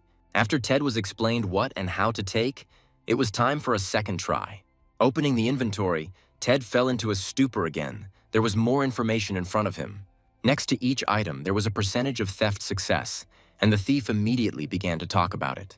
The higher the success rate of stealing an item, the more steal success crowns you will receive in the end. Ted took a fancy to an interesting item in the thief's inventory, an unfinished love letter with a 50% success rate, and stole it. After the letter fell into his hands, a notice was issued that the theft was worth 2 stars. The letter contained a romantic message to a certain lady, full of passionate confessions and intentions. Ted started reading this out loud, and the thief immediately blushed and yelled at the player to shut up. The musketeer fell silent and began to smile, which he also uses to his advantage. The thief smiled in response and agreed that he would also train Ted in his craft. But before he could finish, Ted voiced his additional conditions. The thief was mercilessly twisted into ropes. They had a lot of time to spend together. Ted completed the training of the head of the Thieves' Guild and began tracking down the guild's landlord. He again demanded payment of rent from one of his sellers. The daily revenue was extremely small. Due to the poor man's low daily earnings, all his earnings were taken away, leaving him without a penny. Besides, the scoundrel had connections among the guards, and it was not easy to get to him. And then Ted saw the merchant using the same scroll of stealth. This became a jackpot for the player. Robbing him would become an easy task. Ted didn't stop watching the target, and he saw him transforming himself for the black market. And he climbs into underground and not entirely legal shopping arcades. At the market, he approached his sellers and handed over the selected items for further sale, and the circle was complete. Ted continued to watch the enemy for some time and actively thought over a plan to save the Shibboleth Academy. That same day, he realized that he needed to get it. It was an accounting book with cases, indisputable proof of all the cases. Ted, keeping a low profile, began to track down where this book was kept. It was always with the merchant. The plan was ready, and all that was left was to choose the day to do it. A few days later, Ted stood at the counter and selected goods until he found nothing of value. He saw the merchant out of the corner of his eye, but didn't show it and began a conversation with the seller. Ted was bargaining to buy a certain thing. From the outside, there was nothing unusual. There was no need to attract the merchant's attention now and activate the stealth skill. The merchant, as usual, collected the proceeds from the black market sellers and recorded everything in the ledger. The stealth skill was activated. The player snuck up on the merchant, and the plan began to be executed. Standing next to the enemy, Ted was extremely concentrated. The main thing was not to miss. The player reached out and began to reach into the inventory. Ted remembered to be extremely careful and to do everything as the head of the academy had done at their first meeting. Until the merchant put the book in his inventory, it was more difficult to steal it. Now the book has gone into the luggage. Ted's finest hour has come. He needs to act. He reached out and opened the inventory. There was a lot of stuff in there, but the first thing he checked was the success rate of theft. It was very high. And the next moment, the book was already in Ted's hands. His joy knew no bounds. After leaving the inventory, Ted began to think that the stealth skill was activated for another 6 minutes. And to lose such an opportunity is simply reckless. He spent his mana, and it also takes time to replenish mana. Looking around, he saw how much he could take, for example, coins. In order to finally buy the lightning-throwing skill sphere, it was very necessary. After a couple of minutes, Ted collected 32 coins. He still needs 8 for the sphere. Of all those who were close, as the time of secrecy was coming to an end. Reaching out, Ted saw the coins he needed in the inventory, but their stealing success rate was damn low, 18%. Remembering the thief's instructions, Ted nevertheless decided to commit the theft. The merchant strolled leisurely between the rows. Nothing foreshadowed trouble. Luck must be on his side. He needed these coins. Ted began to look for what else he could steal from the merchant. There was nothing else of value. A decision had to be made about the theft. The player grabbed the coins and pulled them out of his inventory. The theft was complete, and Ted smiled at the loot he had acquired and the prospect of gaining a new skill sphere. The smile on his face was wiped away by the notification of the 2 crowns of theft he had pulled off, and things were starting to get hot. The merchant immediately started screaming and looking around. He had received a notification about the theft of coins. The player began to become visible. His concealment skill ended. Ted and the merchant found themselves opposite each other, which created a very awkward situation. There was no need to think for long. Everything was clear. In front of the merchant was a thief who stole his coins.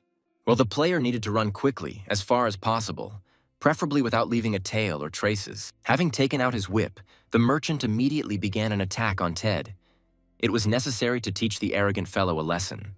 A sharp blow resounded across the area and almost reached the player. To his credit, the merchant was a master of the whip. The player only managed to fly away from the blow. The opponent showed no mercy. Another blow flew towards the musketeer. He had to run. The merchant was furious. This teddy bear dared to steal something from him, a nightmare. Ted ran without looking where he was going. His movements and speed were great. He had to run. The merchant kept up with him, blow after blow of the whip catching up with Ted. The player jumped with all his might, and the blow of the whip almost caught him off guard. We need to catch the bastard. He's ruining the merchant's reputation, and who could do such a thing anyway? Ted rushed into the alley, an idea coming to him.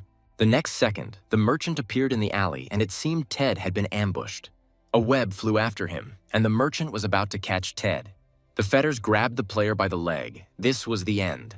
Something had to be done immediately. And then came the discharges, which did not allow him to move properly, and the player froze. The player was indeed cornered and his movements were restricted. But there was still a backup plan, and Ted began to act. The merchant approached, saying that he shouldn't have done it. The guard class shouldn't cross the road. So that's how he got around all the guards. He was part of it. He also started talking about how greed never leads to anything good. The player made a surprise attack, and the pillar of power hit the merchant straight away. The anger only increased. Ted needed to be taught a lesson. The shot destroyed the bonds and freed himself. It was necessary to attack and finish with this. And then Ted used his stealth skill and disappeared into space. The merchant began to turn his head around. It seemed he should notice something interesting. Since the merchant was joining the guard class, he used a whistle. This feint helps to disarm and remove all concealment spells and skills within a radius of several dozen meters. A disgruntled Ted came back into view, frowning. What a nasty thing. Then the merchant summoned a line of guards and directed them at the player. The merchant gave the command to attack, and the guards marched in an orderly formation towards Ted. I gave the order to save the player's life. He was needed alive. The armored idols moved towards the target. The player analyzed the situation. The most obvious thing was to summon my small goblins. They needed to level up their skill a little. Ted ordered the guards to be eliminated. The merchant remained with the player. A burst of bullets flew towards the merchant. He had to be neutralized. Small fry were shooting left and right, and they really enjoyed this activity. The merchant froze in stupor. He did not expect such a turn of events. The guards did not stop and continued the attack. The musketeer did not stop and continued his attacks, which were met with varying success. The merchant was stunned by such a counterattack. All the summoned guards were almost destroyed. It was necessary to change the location, so the merchant would stay alive. The squad of 3 goblins and Ted looked quite terrifying. Having assessed the situation, the player realized that the merchant needed to be immobilized, but how remained a question. Having taken a higher position, the player realized that he needed to shoot at the legs. Then the merchant would significantly reduce his speed. A series of shots went through the merchant's limbs. A dodgy fellow. You need to pierce his leg. The merchant will not take much damage and will not be killed. The shot hit the merchant right in the foot, and a cry of pain was heard. The merchant started screaming throughout the entire alley. There was no way to quickly heal the wound.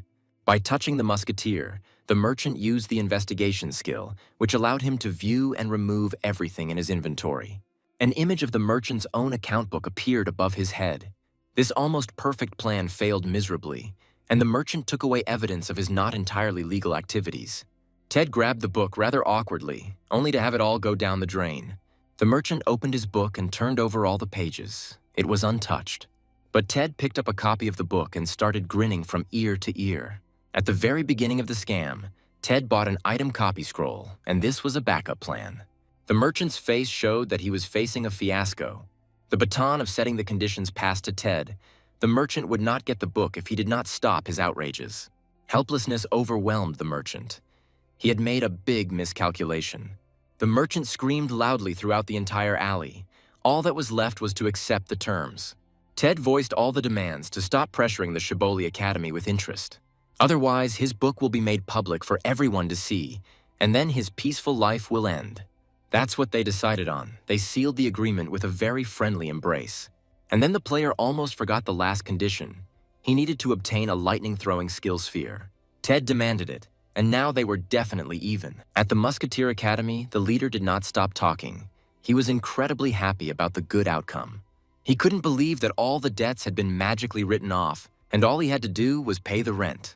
Ted did not go into details about the completion of this mission. Now he was pleased to receive praise. The defeated merchant signed all the papers and now sadly handed everything over to Ted. And then the player walked through the free territory and used the new skill. It was amazing. The head of the academy bowed to the player. Now he is his eternal debtor. Ted reassured the head. It was the player's duty as an academy graduate. For the head of the academy, Ted was now like a son, he said with tears in his eyes. And then he saw a notification with a successfully completed task. And among other things, he had a new opportunity. Thanks to this, any skill can be upgraded infinitely. This was a very nice bonus. It was even better. The new uniform of the second-class musketeer fit like a glove and looked absolutely stunning. He was about to receive his second grade. His month-long preparation was almost complete, and the last preparations remained. And then he will go and level up his character. A rifle upgraded 19 times in a row was a great addition to the image. Everything was going perfectly. Ted was in seventh heaven, and his little ones were also happy. Lately, they had been increasingly active. But this joy did not last long.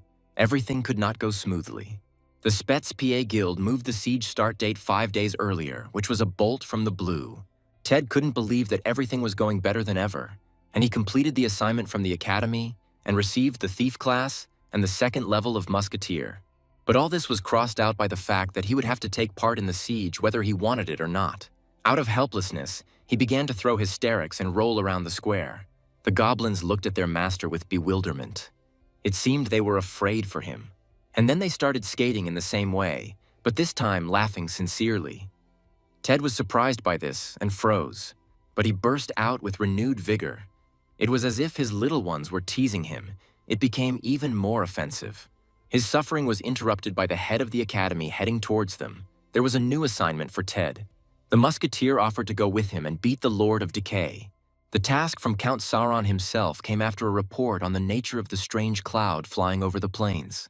The best warriors of the county are gathered to carry out the task, and the head of the academy has included Ted on the list.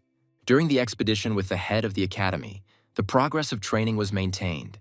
With nothing else to do, Ted accepted the mission to destroy the Lord of Decay. The head of the academy smiled as if he had received a yes to his marriage proposal and could move on right now. With such successes, Ted could have ended his career in this same county. But on the other hand, he got an excellent chance to weaken the guild, and it will be easier when the siege begins. And it was worth using this, otherwise how else could we fight the vile Spets PA Guild? 4 players appeared on the plain. One was a well-known mercenary, and 3 of his friends. They were fans of the legendary Ted. The chances of them actually finding Ted were low, and they didn't really believe in it. They were more connected to the guild because the mercenary had lost to Ted. And if this does happen, and Ted is on the county's side, they will go over to the besieged side. The red-haired heroine began to talk about how great it would be. But the big guy interrupted her by saying that we need to be realistic. They were also caught off guard by the notification that the start of the siege had been moved to an earlier date. They too will take part in the siege, and they went further in search of their idol. Having gathered in front of the city gates, Ted and the head of the academy were waiting for several more participants of the expedition. Their attention was drawn to a gathering crowd of guards, and then they heard harsh insults from someone in bright red armor. He was the senior knight of the Knights Guild. He couldn't stand the Shibboleth chapter and was waiting for it to close. Ted sensed that this could be the start of a fight and moved a little to the side to avoid being listed as the instigator. The musketeer did not stand on ceremony, and in response to such insults, he pulled out his musket. The knight began to draw his sword from its sheath. A fight was brewing. Their squabble was stopped by a man of about 40 years old. He was the head of the magicians. He cooled the ardor of both of them by saying that they could fight a little later, since they had to leave for the mission. They fell silent, but the knight decided that he would not leave it like that. The player felt very uneasy, and this could serve him poorly in the future. The head of Shibboleth began to apologize for this skirmish, but the musketeer reassured him that everything was fine. We need to finish this mission quickly before the siege begins. They came to the 4th zone of the plains of Sauron. Everything was quiet and calm. The magician was the first to notice the cloud. They stopped and needed to come up with a plan of action. Thanks to his keen eyesight, Ted saw that there was not only the cloud with Lord, but also something else in the sky. They couldn't approach unnoticed, they were discovered, and the battle began. What complicated things was that the Lord was not an incorporeal character. In fact, he was a cloud. The magician immediately ordered to put up shields. It was better to take cover long before the first enemy attack. The blow did not take long to come. A powerful blast of energy hit the place where the team was standing. The shield nearly crumbled under the Lord's blow, but it was quite difficult to damage it. Another whirlwind began to appear in the sky. It was coal black and did not bode well. The assistants of the magician and the knight froze in stupor. Something appeared from the cloud. These were the dead warriors of the Lord of Decay. They were attacking the county group. The dead were eager to fight. They had no shortage of agility. Ted released his mosquito in case he needed to act very quickly. And then the goblins appeared. crossing their rifles in a beautiful gesture and ready to carry out orders. Things were getting hot. The plan was this. The kids would have fun with the dead. Ted would deal with the boss. Just let the kids shoot, and from the very first seconds, skulls started flying in all directions, and with them, Ted and the goblins started to level up. The knights did not lag behind and also began to fight the army of the Lord of Decay. Despite the short amount of time, Ted worked well with his charges. Things were starting to get hot, and it was necessary to think about how to get rid of the main corpse. The horde of the dead did not end. The Lord opened a portal to the place where they lived. If the Lord was incorporeal, it was necessary to figure out how to fix it. Meanwhile, the Elder Knight rushed to the vanguard of the battle with a battle cry. His sword flew over the battlefield, and his red armor merged into one fiery stream. The knight rose higher and headed straight for the Lord, his bet being that the sword could cut through the dead man's body. Having made several blows in a row, the knight struck somewhere into the sky, but he was immediately seized by thousands of bonds, which were absolutely impossible to resist. The knight was doomed. The head of Shibboleth saw this and immediately began to counterattack. But unfortunately, we first had to make our way through a crowd of not-so-friendly skeletons. The senior knight was bound to a sphere created by the Lord himself, and a notification was issued that the warrior had begun to be consumed by the dead. His face began to change into a skeletal grin. The knight was doomed. Ted didn't immediately understand what was happening. It was necessary to prevent the knight from being completely absorbed. The absorption happened almost instantly. No one could really do anything. A scarlet light began to glow in the skeleton's eye sockets. Cracks began to appear in the sphere. The Lord was ready to reveal his face to his enemies. The magician realized that the knight was no longer there. Despite his arrogance, he was a good friend, and this threw him off balance. The knight's subordinates rushed to the attack. It was necessary not to disgrace the honor of the guild. The head of Shibboleth took aim and fired a burst at the enemy who had not yet managed to escape from the sphere. Penetrating bullets flew, causing colossal damage. While the Lord was protected by the sphere, he did not completely destroy it. There were only a few seconds left before the knight was completely absorbed. The magicians did not understand how this could happen. This creature needed to be given a worthy rebuff. The air smelled of ozone and thunder could be heard clearly. Something bright flashed behind the magician, and he turned around carefully. Ted used his lightning-throwing skill, and thousands of lightning bolts flew across the field. They all reached the sphere and dealt colossal damage to the sphere and the Lord. The player continued to shoot lightning bolts, and soon they completely covered the sphere's shell. Having finished the attack, Ted began to cool his rifle. After such a massive attack, the lightning-throwing skill immediately increased by a couple of levels and began to inflict significant damage. The magician looked back and gave the order to cover Ted for a calm attack on the sphere. This was an advantage, but Ted wanted to level up at the expense of the Lord's ordinary warriors as well. But since they insisted, the player used lightning again, and the battlefield became hot. And then the sphere shattered into thousands of pieces, the Lord finally entering the knight's body. The magician stopped.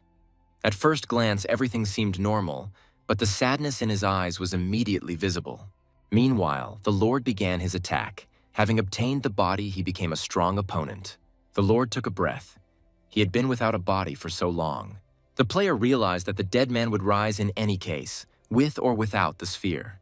It was time for a new attack of the dead. The Lord let out a battle cry. The dead knight himself began to walk, cursing his enemies to certain death. The mage and the senior knight's henchmen screamed in fear. And the next moment, the Lord transformed into a toad-like creature and became twice as big. Another wave of the dead came rushing in. This time they were mummies. The first knight attacked by a dead man and cast a corrosion spell had his health reduced by 1% every 10 seconds. The head of the academy ordered to fight off the dead by shooting at their legs and under no circumstances to touch the ghouls. Ted was still aiming diligently at the boss. He needed to finish this. But there was a persistent feeling that he was not doing any damage. To quickly destroy the boss, you need to get to the life core, then he will be defeated. Ted asked the magician to strike as hard as possible. Without further questions, the mage gathered all the mana he had and aimed a blow at the ghoul. Thousands of ice shards flew at the monster, not only injuring it, but also damaging its magical power. The Lord was literally covered by the wave of the mage's blow. This was what was needed. Looking through the scope, the player found it. Now his thief skills will be very useful. Looking closely, Ted saw that the core was moving around the body, which made the task more difficult. While watching, the player almost received damage from the corrosion spell, but he dodged. And then he began to dodge the spell's sweat. The player noticed one more thing. The Lord attacked their squad, but did not defend himself from the oncoming attacks and did not even dodge. This could be because the monster had not fully recovered. Ted asked for help from the head of the academy. It was necessary to distract attention. The musketeer used his stealth skill and moved towards the Lord. He would steal his core while he was immobilized. While the stealth skill was active, Ted could steal approximately 20 times. The most imbalanced option is to steal from inventory, but now the situation was strikingly different. The player headed straight to where he saw the core and started the steal action. The hand has penetrated right to the core. All that remains is to see the result of the theft. The first time was unsuccessful. He didn't get what he wanted. And he froze, holding onto the horn that came straight out of the Lord's forehead. Ted reached for luck. He needed it like air, and the cards had to be played out exclusively in his favor. The player grabbed her by the scruff of the neck and dragged her along with him. "We need to come to an agreement," screaming at the top of my lungs to be sure and certain to be heard with my desire. To be more convincing, Ted started beating his luck, and it gave in. After all the attempts to steal the monster's core, it was successful. A stingy male tear rolled down the face of the head of the Shibboleth Academy. He was proud. The monster crumbled into thousands of grains of sand, and after everything had settled down, the player showed his hand from under the pile. A new notification appeared. The boss was defeated and the player's level almost reached 300. And in his hand, there remained a crystal heart. It looked like the spheres obtained after defeating previous bosses. The heart was the material of the Chronicles. Such material was used to create new skills that did not previously exist in the system. Such a resource was extremely rare, and when Ted saw the Master Gunsmith again, he would have something to do with it. After all, it was at their last meeting that they were upgraded to a Master Gunsmith. While Ted rejoiced at his rare reward, the others mourned the death of the Elder Knight. His subordinates were afraid of what would happen to their guild after the death of the leader. This was not just a player, but a character written by the creators of the game. Unfortunately, they do not come back to life. Despite the boss's victory, there were tears and sorrow on the faces of the squad members. Upon returning, the Count was informed about the situation with the boss. He could not believe what had happened. The best warriors of the county were unable to defeat the enemy, but the traveler dealt with him, and even alone. The magician swore that this was true and offered to hire him to participate in the upcoming siege. The Count did not think this idea was reasonable for several reasons. The head of the clan of magicians decided to ask why it was not worth hiring Ted. The bishop answered the question with a question. Can one trust the traveler who has been here for less than a year? And such travelers think exclusively about their own benefit from the enterprise. And among them, there are a lot of players who are eager to seize the county lands. People like Ted only agree to a task if it pays well. Based on their report, just a player will be enough. But how much will such a pleasure cost? Even if our soldiers get a little, it is more than enough for them. The mercenary asks for 2 or even 3 times the standard price. Due to the fault of Spets.pa, the finances of the county of Sauron are in a deplorable state. Such mercenaries could further undermine the county's treasury. And if he manages to overcome the siege on his own, then the payment will probably be the entire county. Before hiring a specialist like Traveler Ted, you should think twice. The magician still could not come to terms with the loss of the senior knight. On the eve of the siege, magicians and sorcerers arrived at the Spets Pa camp. The guild leader had been defeated again. Their lord had been defeated, and the siege had not yet begun. At the very beginning of his career, the leader did very shameful things, and having lost here, there is a chance to return to his roots. The mercenary brought his friends with him, but they are unlikely to be a serious weapon during a siege. In the county, they couldn't kill the boss. There were only characters there, and as it turned out, the musketeer's lot was defeated. Interrupting his thoughts, a guy in armor entered the tent, wondering what had happened. Night reigned over the camp. The soldiers were preparing for the offensive and accumulating their forces. The guild leader looked at the warrior with annoyance. He said that he was not at all worried, because all the mercenaries of the Blue Sky Empire were on his side. The boy burst into loud laughter. He was a level 672 knight. He was not afraid of the upcoming battle. The priestess was with him. She created the Lord and was preparing something else for the upcoming battle. The lady looked at the fighter with an indifferent gaze and asked why he was talking so much. The guild leader appreciated the assistance sent. A high-ranking knight and the high priestess of the Blue Sky Empire were very helpful. And after the priestess learned that her creation had been destroyed, she was very surprised. The leader said that he was very upset about this. The priestess reassured him. It was just a pathetic Lord of Decay. The boss is easy to destroy. You just need to distribute your forces correctly. There wasn't much bet on him. But the one who killed the Lord could be on the county's side. The priestess then asked if there was any idea what the number tattoo behind her ear meant. Catching his confused look, she continued, "This is the number of territories that were captured by the Blue Sky Empire." He was very attracted by this. Such powerful players were just what he needed. The warrior was delighted at the prospect of a strong opponent. He was eager for an interesting battle. The priestess beamed and predicted the outcome of the siege of the county. In 3 days, it would end in favor of Spets Pa. The morning began with a powerful preparation of the fortress walls. Cannons and howitzers were deployed. The overseer kept his eyes on the enemy camp. The siege was about to begin, but silence remained on the Spets Pa side. Fighters on both sides were in a position of waiting and reconnaissance for the enemy. The guild camp was illuminated by multicolored lights, and the mages began to set up defenses and enhancements for the fighter. The county guards watched all this from the wall. They could not understand why all the spells were aimed at only one warrior. Everyone started whispering. No one had done that before, and the guild's actions became even more incomprehensible. A knight in shining armor was approaching the wall. There were no other troops. The warrior walked with a brisk gait and planned to stop only at the very gates of the county. Sensing something was wrong, the guard ordered combat readiness. In a second, the warrior began to spew fire and looked like a fiery torch that was directed towards the dry forest. And then the armor formed something like dragon scales, and his totem beast, the dragon, appeared. A wild, fiery column of energy erupted, dealing damage within a radius of several hundred meters.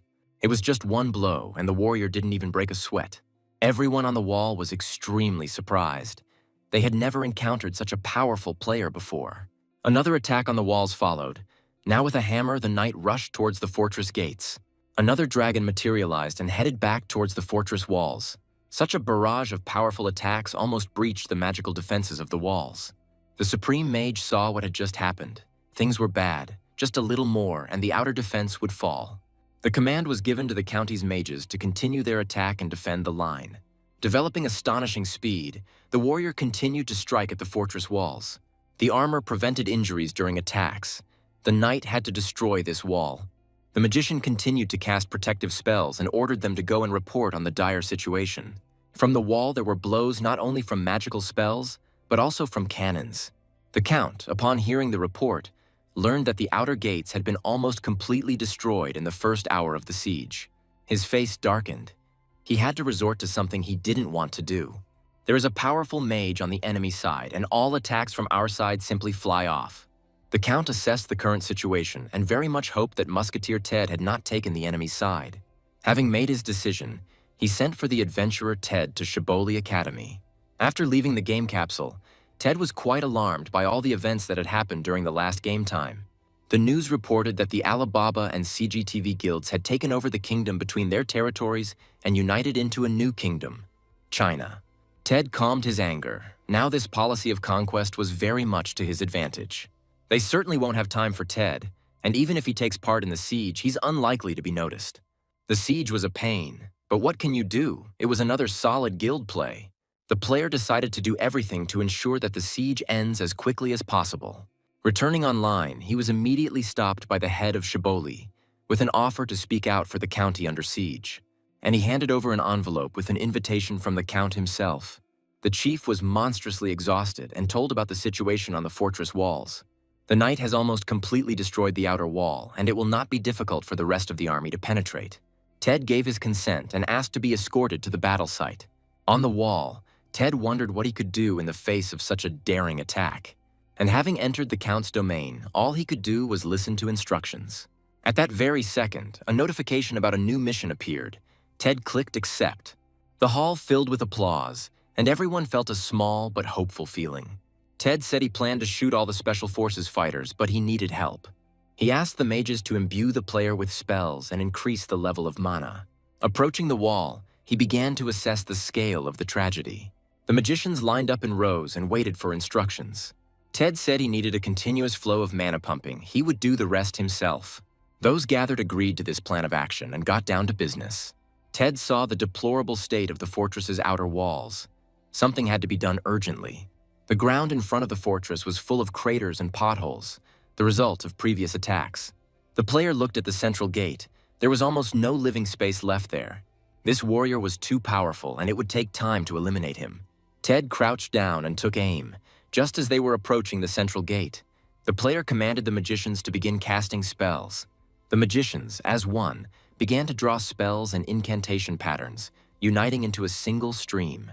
A colorful aura consisting of spells appeared before Ted's eyes. He fired the first shot, and immediately there were lightning bolts. A powerful blow covered almost the entire guild camp. The guild warriors were caught off guard. No one expected powerful attacks from the programmed characters. The head of the guild was furious. This upstart needed to be eliminated immediately. From the top of the wall, Ted began to furiously fire at the enemy camp. The support of the magicians was felt as a powerful wave of strength. It seemed like he had been a loser his whole life. Even the most unlucky goblin summoning sphere came in handy. Defeated the mercenary thanks to his enchanted weapon. It only just dawned on him that all this time he had simply been saving up his luck. Now all that was left was to use all the luck in this fight. It was stored in his weapon, which was enchanted 19 times. Ted resigned himself to his luck. It was time to act and liberate the county of Sauron. The knight burst into laughter throughout the tent. Some unknown person thoroughly destroyed half the camp. The guild master burst in to give the warrior a beating. The smirks hurt the leader deeply. The last thing he needed was to be made a laughing stock. The priestess was also surprised that there was such a powerful player on the county's side. She didn't expect this at all and suggested changing tactics and speeding up. The leader looked at the priestess with surprise.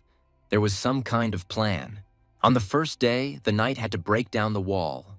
On the second day, a large-scale battle was to begin. But the priestess decided to show what she was capable of and took out a pouch for summoning a very interesting creature. After such a massive attack, Ted received a rank increase in his lightning-throwing skill. Now the skill dealt 80% damage to the enemy. But the player also saw that the skill level was only the initial one. It was not the level cap. After the initial level, there will be an advanced one. And from there, it's not far to a rank increase. This was great news for Ted, who couldn't wait to try it out. But then his thoughts were interrupted by a new attack by the Spets Paw Guild. There were countless warriors standing in front of the gates, all of them members of the guild. The command for combat readiness was immediately given and protective spells began to be cast. The magician thought, such a quick attack was not just like that. There was a good reason. One of the knights began to point at something near the main gate. It was the knight. He again began to attack the gate for a further breakthrough. And then shells flew towards the county fortifications. The warrior watched as warriors and mages began to fuss on the wall. The certainty that the siege would end in victory was clear as day. Drawing his weapon, the knight summoned the dragon spirit to continue the attack. Ted realized that the knight had a unique item, blue armor, with a 7+ enchantment, which made it clear why he was the one ramming the gate. There's also the blue dragon's protective scale skill, which will be difficult. This skill converts received damage into your own. The knight dealt blow after blow, but the gates reluctantly gave in. The magician ordered a retreat to the inner wall. There wasn't much left on the outer one. Ted was called out, but before leaving the line, he had to try using the new damage. You need to wait until the knight's skill ends. The time had come, and Ted fired a burst of shots. The knight dealt blow after blow. It remained to be seen how many blows Ted would receive. The player was challenged to a duel. The knight wanted to find out what he was capable of. The magician saw that Ted was not going to back down and began to talk about how the gates were finished. Ted said, "A couple of minutes," and fired another burst of shots. The knight's skill had just expired, and he was instantly struck down by blows. The damage had been done, and the armor was dented and punctured. And on his neck, the talisman began to sparkle with a bright green light. This is what he was waiting for. The priestess gave a talisman that allowed one to determine the location of the attacking player. And at that very second, Ted received a notification. He fell under the influence of territorial right, reducing all characteristics by 20%. In addition, a spell prohibiting attacks has been placed on the territory. Ted double-jumped and changed his position. But despite the change of location, the cloud with the ban on attacks followed him. Having fired 2 shots at the target, Ted moved on. His blows ricocheted back at him. It was so unexpected that he didn't have time to dodge. Having found refuge, Ted tried to attack again, but the ban on attacks had not yet expired. The priestess was of a very high level. just anyone couldn't cast such spells. Since he could be quickly identified, Ted used stealth to retreat to the county's defenders. The invaders rushed through the broken gates, rushing in a crowd. After releasing the mosquito, Ted decided to get some health before retreating. And then he called out a goblin squad and commanded them to attack. The mercenary and his friends also headed towards the county. They decided to rush to their side. Yes, for this, the mercenary will owe a lot of money to the Spec Pa Guild, but it was worth fighting on Ted's side. They realized it was Ted because of the massive lightning attack on the camp, a skill only available to musketeers. Ted dealt with the mercenary at level 150, which means he still has a lot of interesting things in store. The mercenary suddenly began to look around. Shots were heard and the sounds of attacks from magicians. And on the ground next to him, a player began to dissolve. It felt like the vampirism skill had been used on him. Having taken a closer look, the mercenary was finally convinced of this, and it was from this that he died poorly. The magician in glasses was surprised that such a thing could exist. She saw it for the first time. This is of course possible at a high level, which he does at the rank of beginners. But the sound of goblins was heard from the dead man. The goblin mercenary saw him before he was killed. It was definitely Ted. Suddenly a blow flew at the mercenary. It was quite powerful. The partners immediately erected a ball that allowed them to move over long distances. They moved even closer to the county line. Such a powerful attack could definitely have been made by Ted.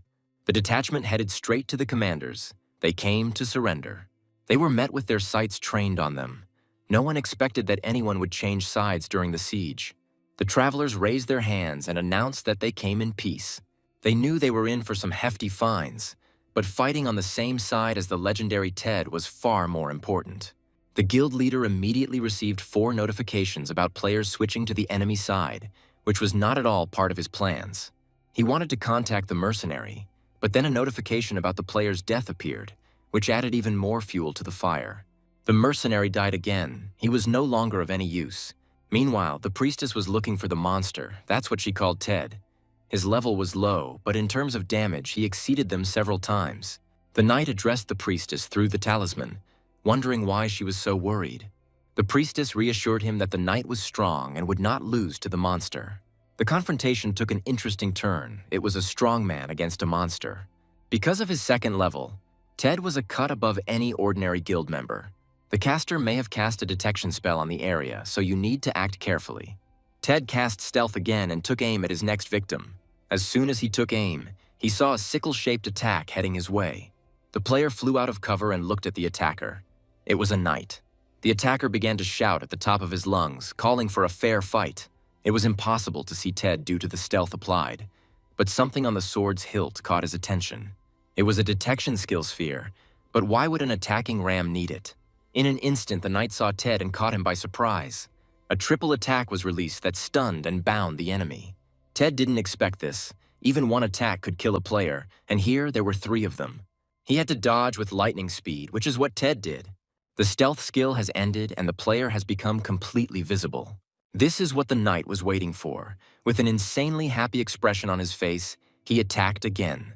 Ted estimated that it would take about 6 shots to kill the arrogant guy. The problem was how to make them. It was a strong opponent. Another triple attack followed, and the knight showed no sign of calming down. Now ready?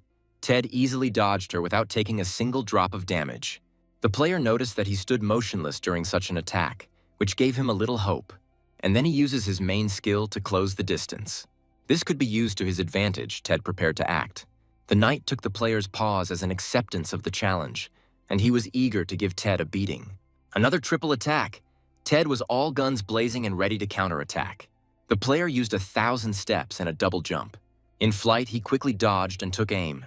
The knight was just waiting for Ted to fail to dodge the attack. Turning around, Ted dodged the attack. It was time to respond. The rifle sparkled with thousands of lightning bolts. It was ready. The player took aim and fired, just as the knight froze. And then another column of lightning rained down. The line wasn't short. Ted did a great job. The knight froze, caught off guard by the lightning, and he almost didn't have time to raise his shield. Lightning filled all the spaces of the forest edge. It was difficult to hide from them. Ted disappeared into hiding, and the second phase of the plan began. The knight was scorched, having suffered so much damage from the musketeer's skill over a long period of time. He made a dragon call with the expansion of the territory.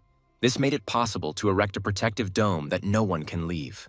And then he attacked with a blade dance, releasing countless sickle-shaped volleys.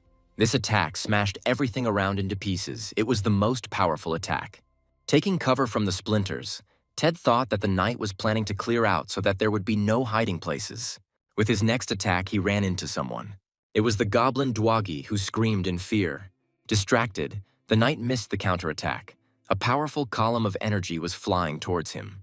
Ted found himself behind the knight and began using the field of vision skill to keep track of everyone. Aimed at the head for a control shot to the head. It was a critical headshot with 94% damage. But the knight was still not defeated. While he was alive, he was surprised by the call of the goblin by the musketeer. With his last strength, the knight made a triple attack. There was no chance of hiding from it. Ted took a lot of damage from that frontal attack.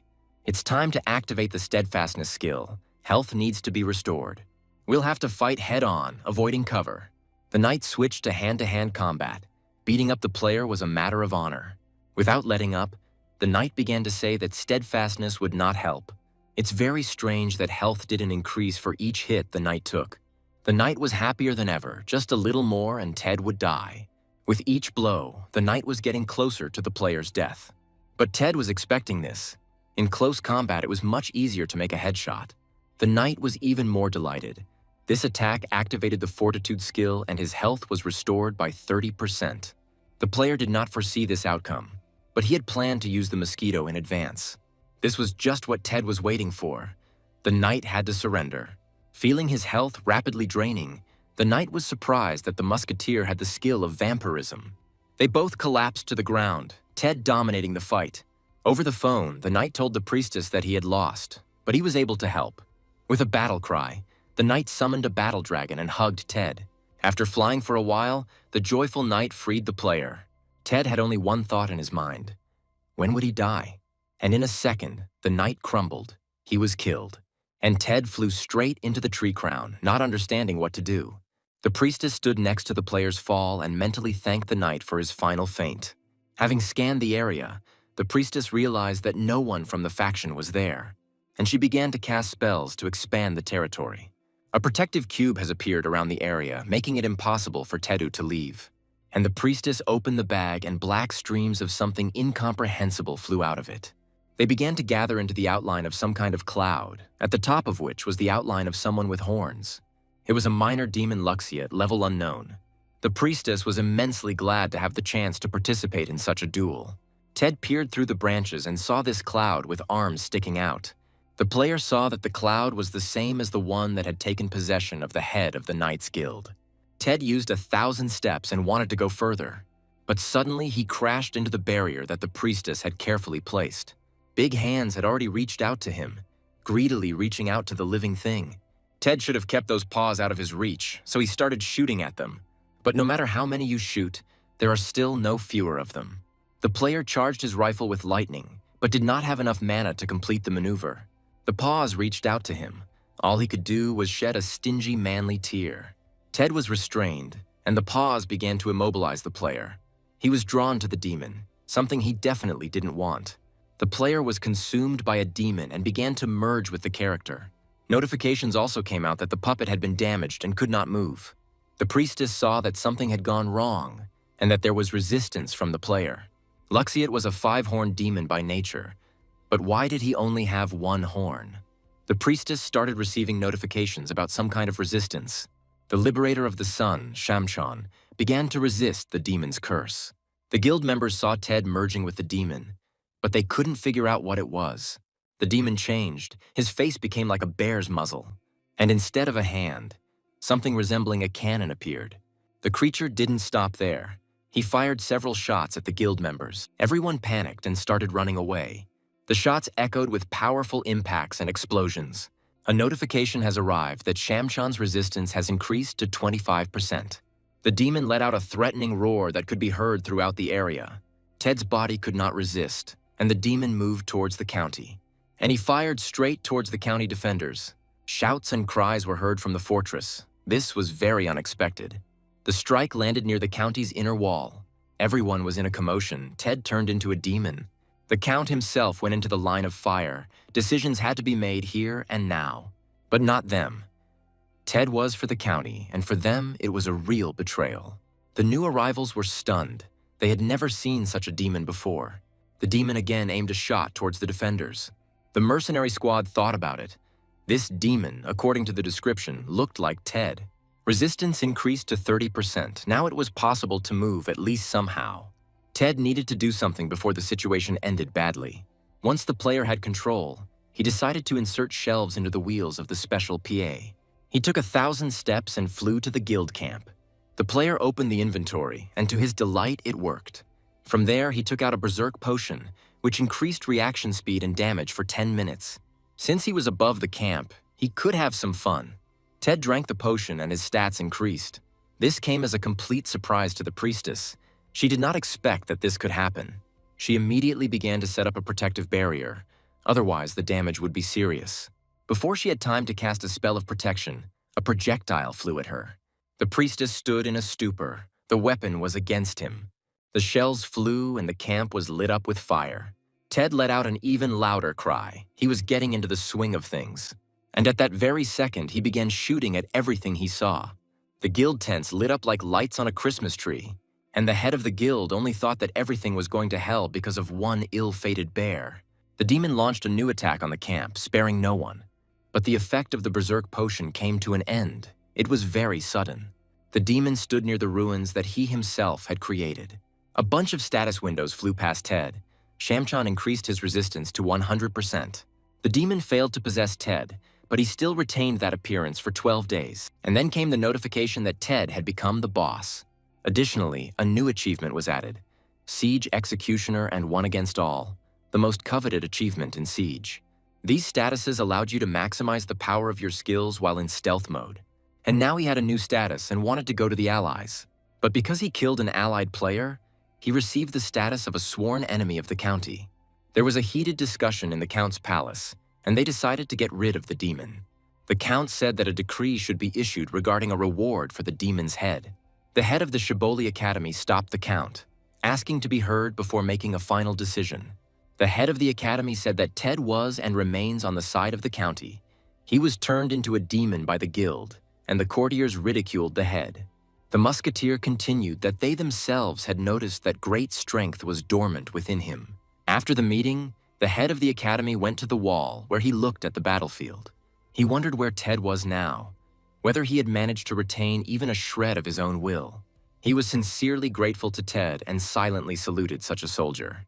Meanwhile, in the Blue Sky Empire Guild Hall, a meeting began. The priestess and the knight arrived just as the meeting was about to begin. The girl was worried about the failure of the siege, seeing how everything was fine with everyone else. At that moment, someone called out to them. It was a red-haired knight. He was a great swordsman, a regular at the guild meeting. The knight immediately began to boast about his fight with the musketeer. But more importantly, he did not succumb to being consumed by the demon. At the podium, a man interrupted the small talk to say that the meeting was beginning. And Ted, in his new look, ran wherever his eyes looked. He couldn't believe that all his efforts had gone to waste. Demon Ted received a notification that he was wanted and received the status of Demon Boss. Representatives of the 5 strongest guilds gathered in the hall. All of them faced a big problem. For some reason, they were not included in the top 7 guilds in the world. The fact is that their forces were disunited. But for complete unification, they needed a common enemy. Unfortunately, Sauron's earldom did not submit, but they lost the battle, not the war. But this territory is just a starting point for the capture of the kingdom of Khura'in. The host then said that it was time for this guild alliance to take 8th place in the world. Meanwhile, Ted was running somewhere, not looking around, and he decided to start the alliance with the neighboring Pixie Kingdom. The player was heading to that very Pixie Kingdom,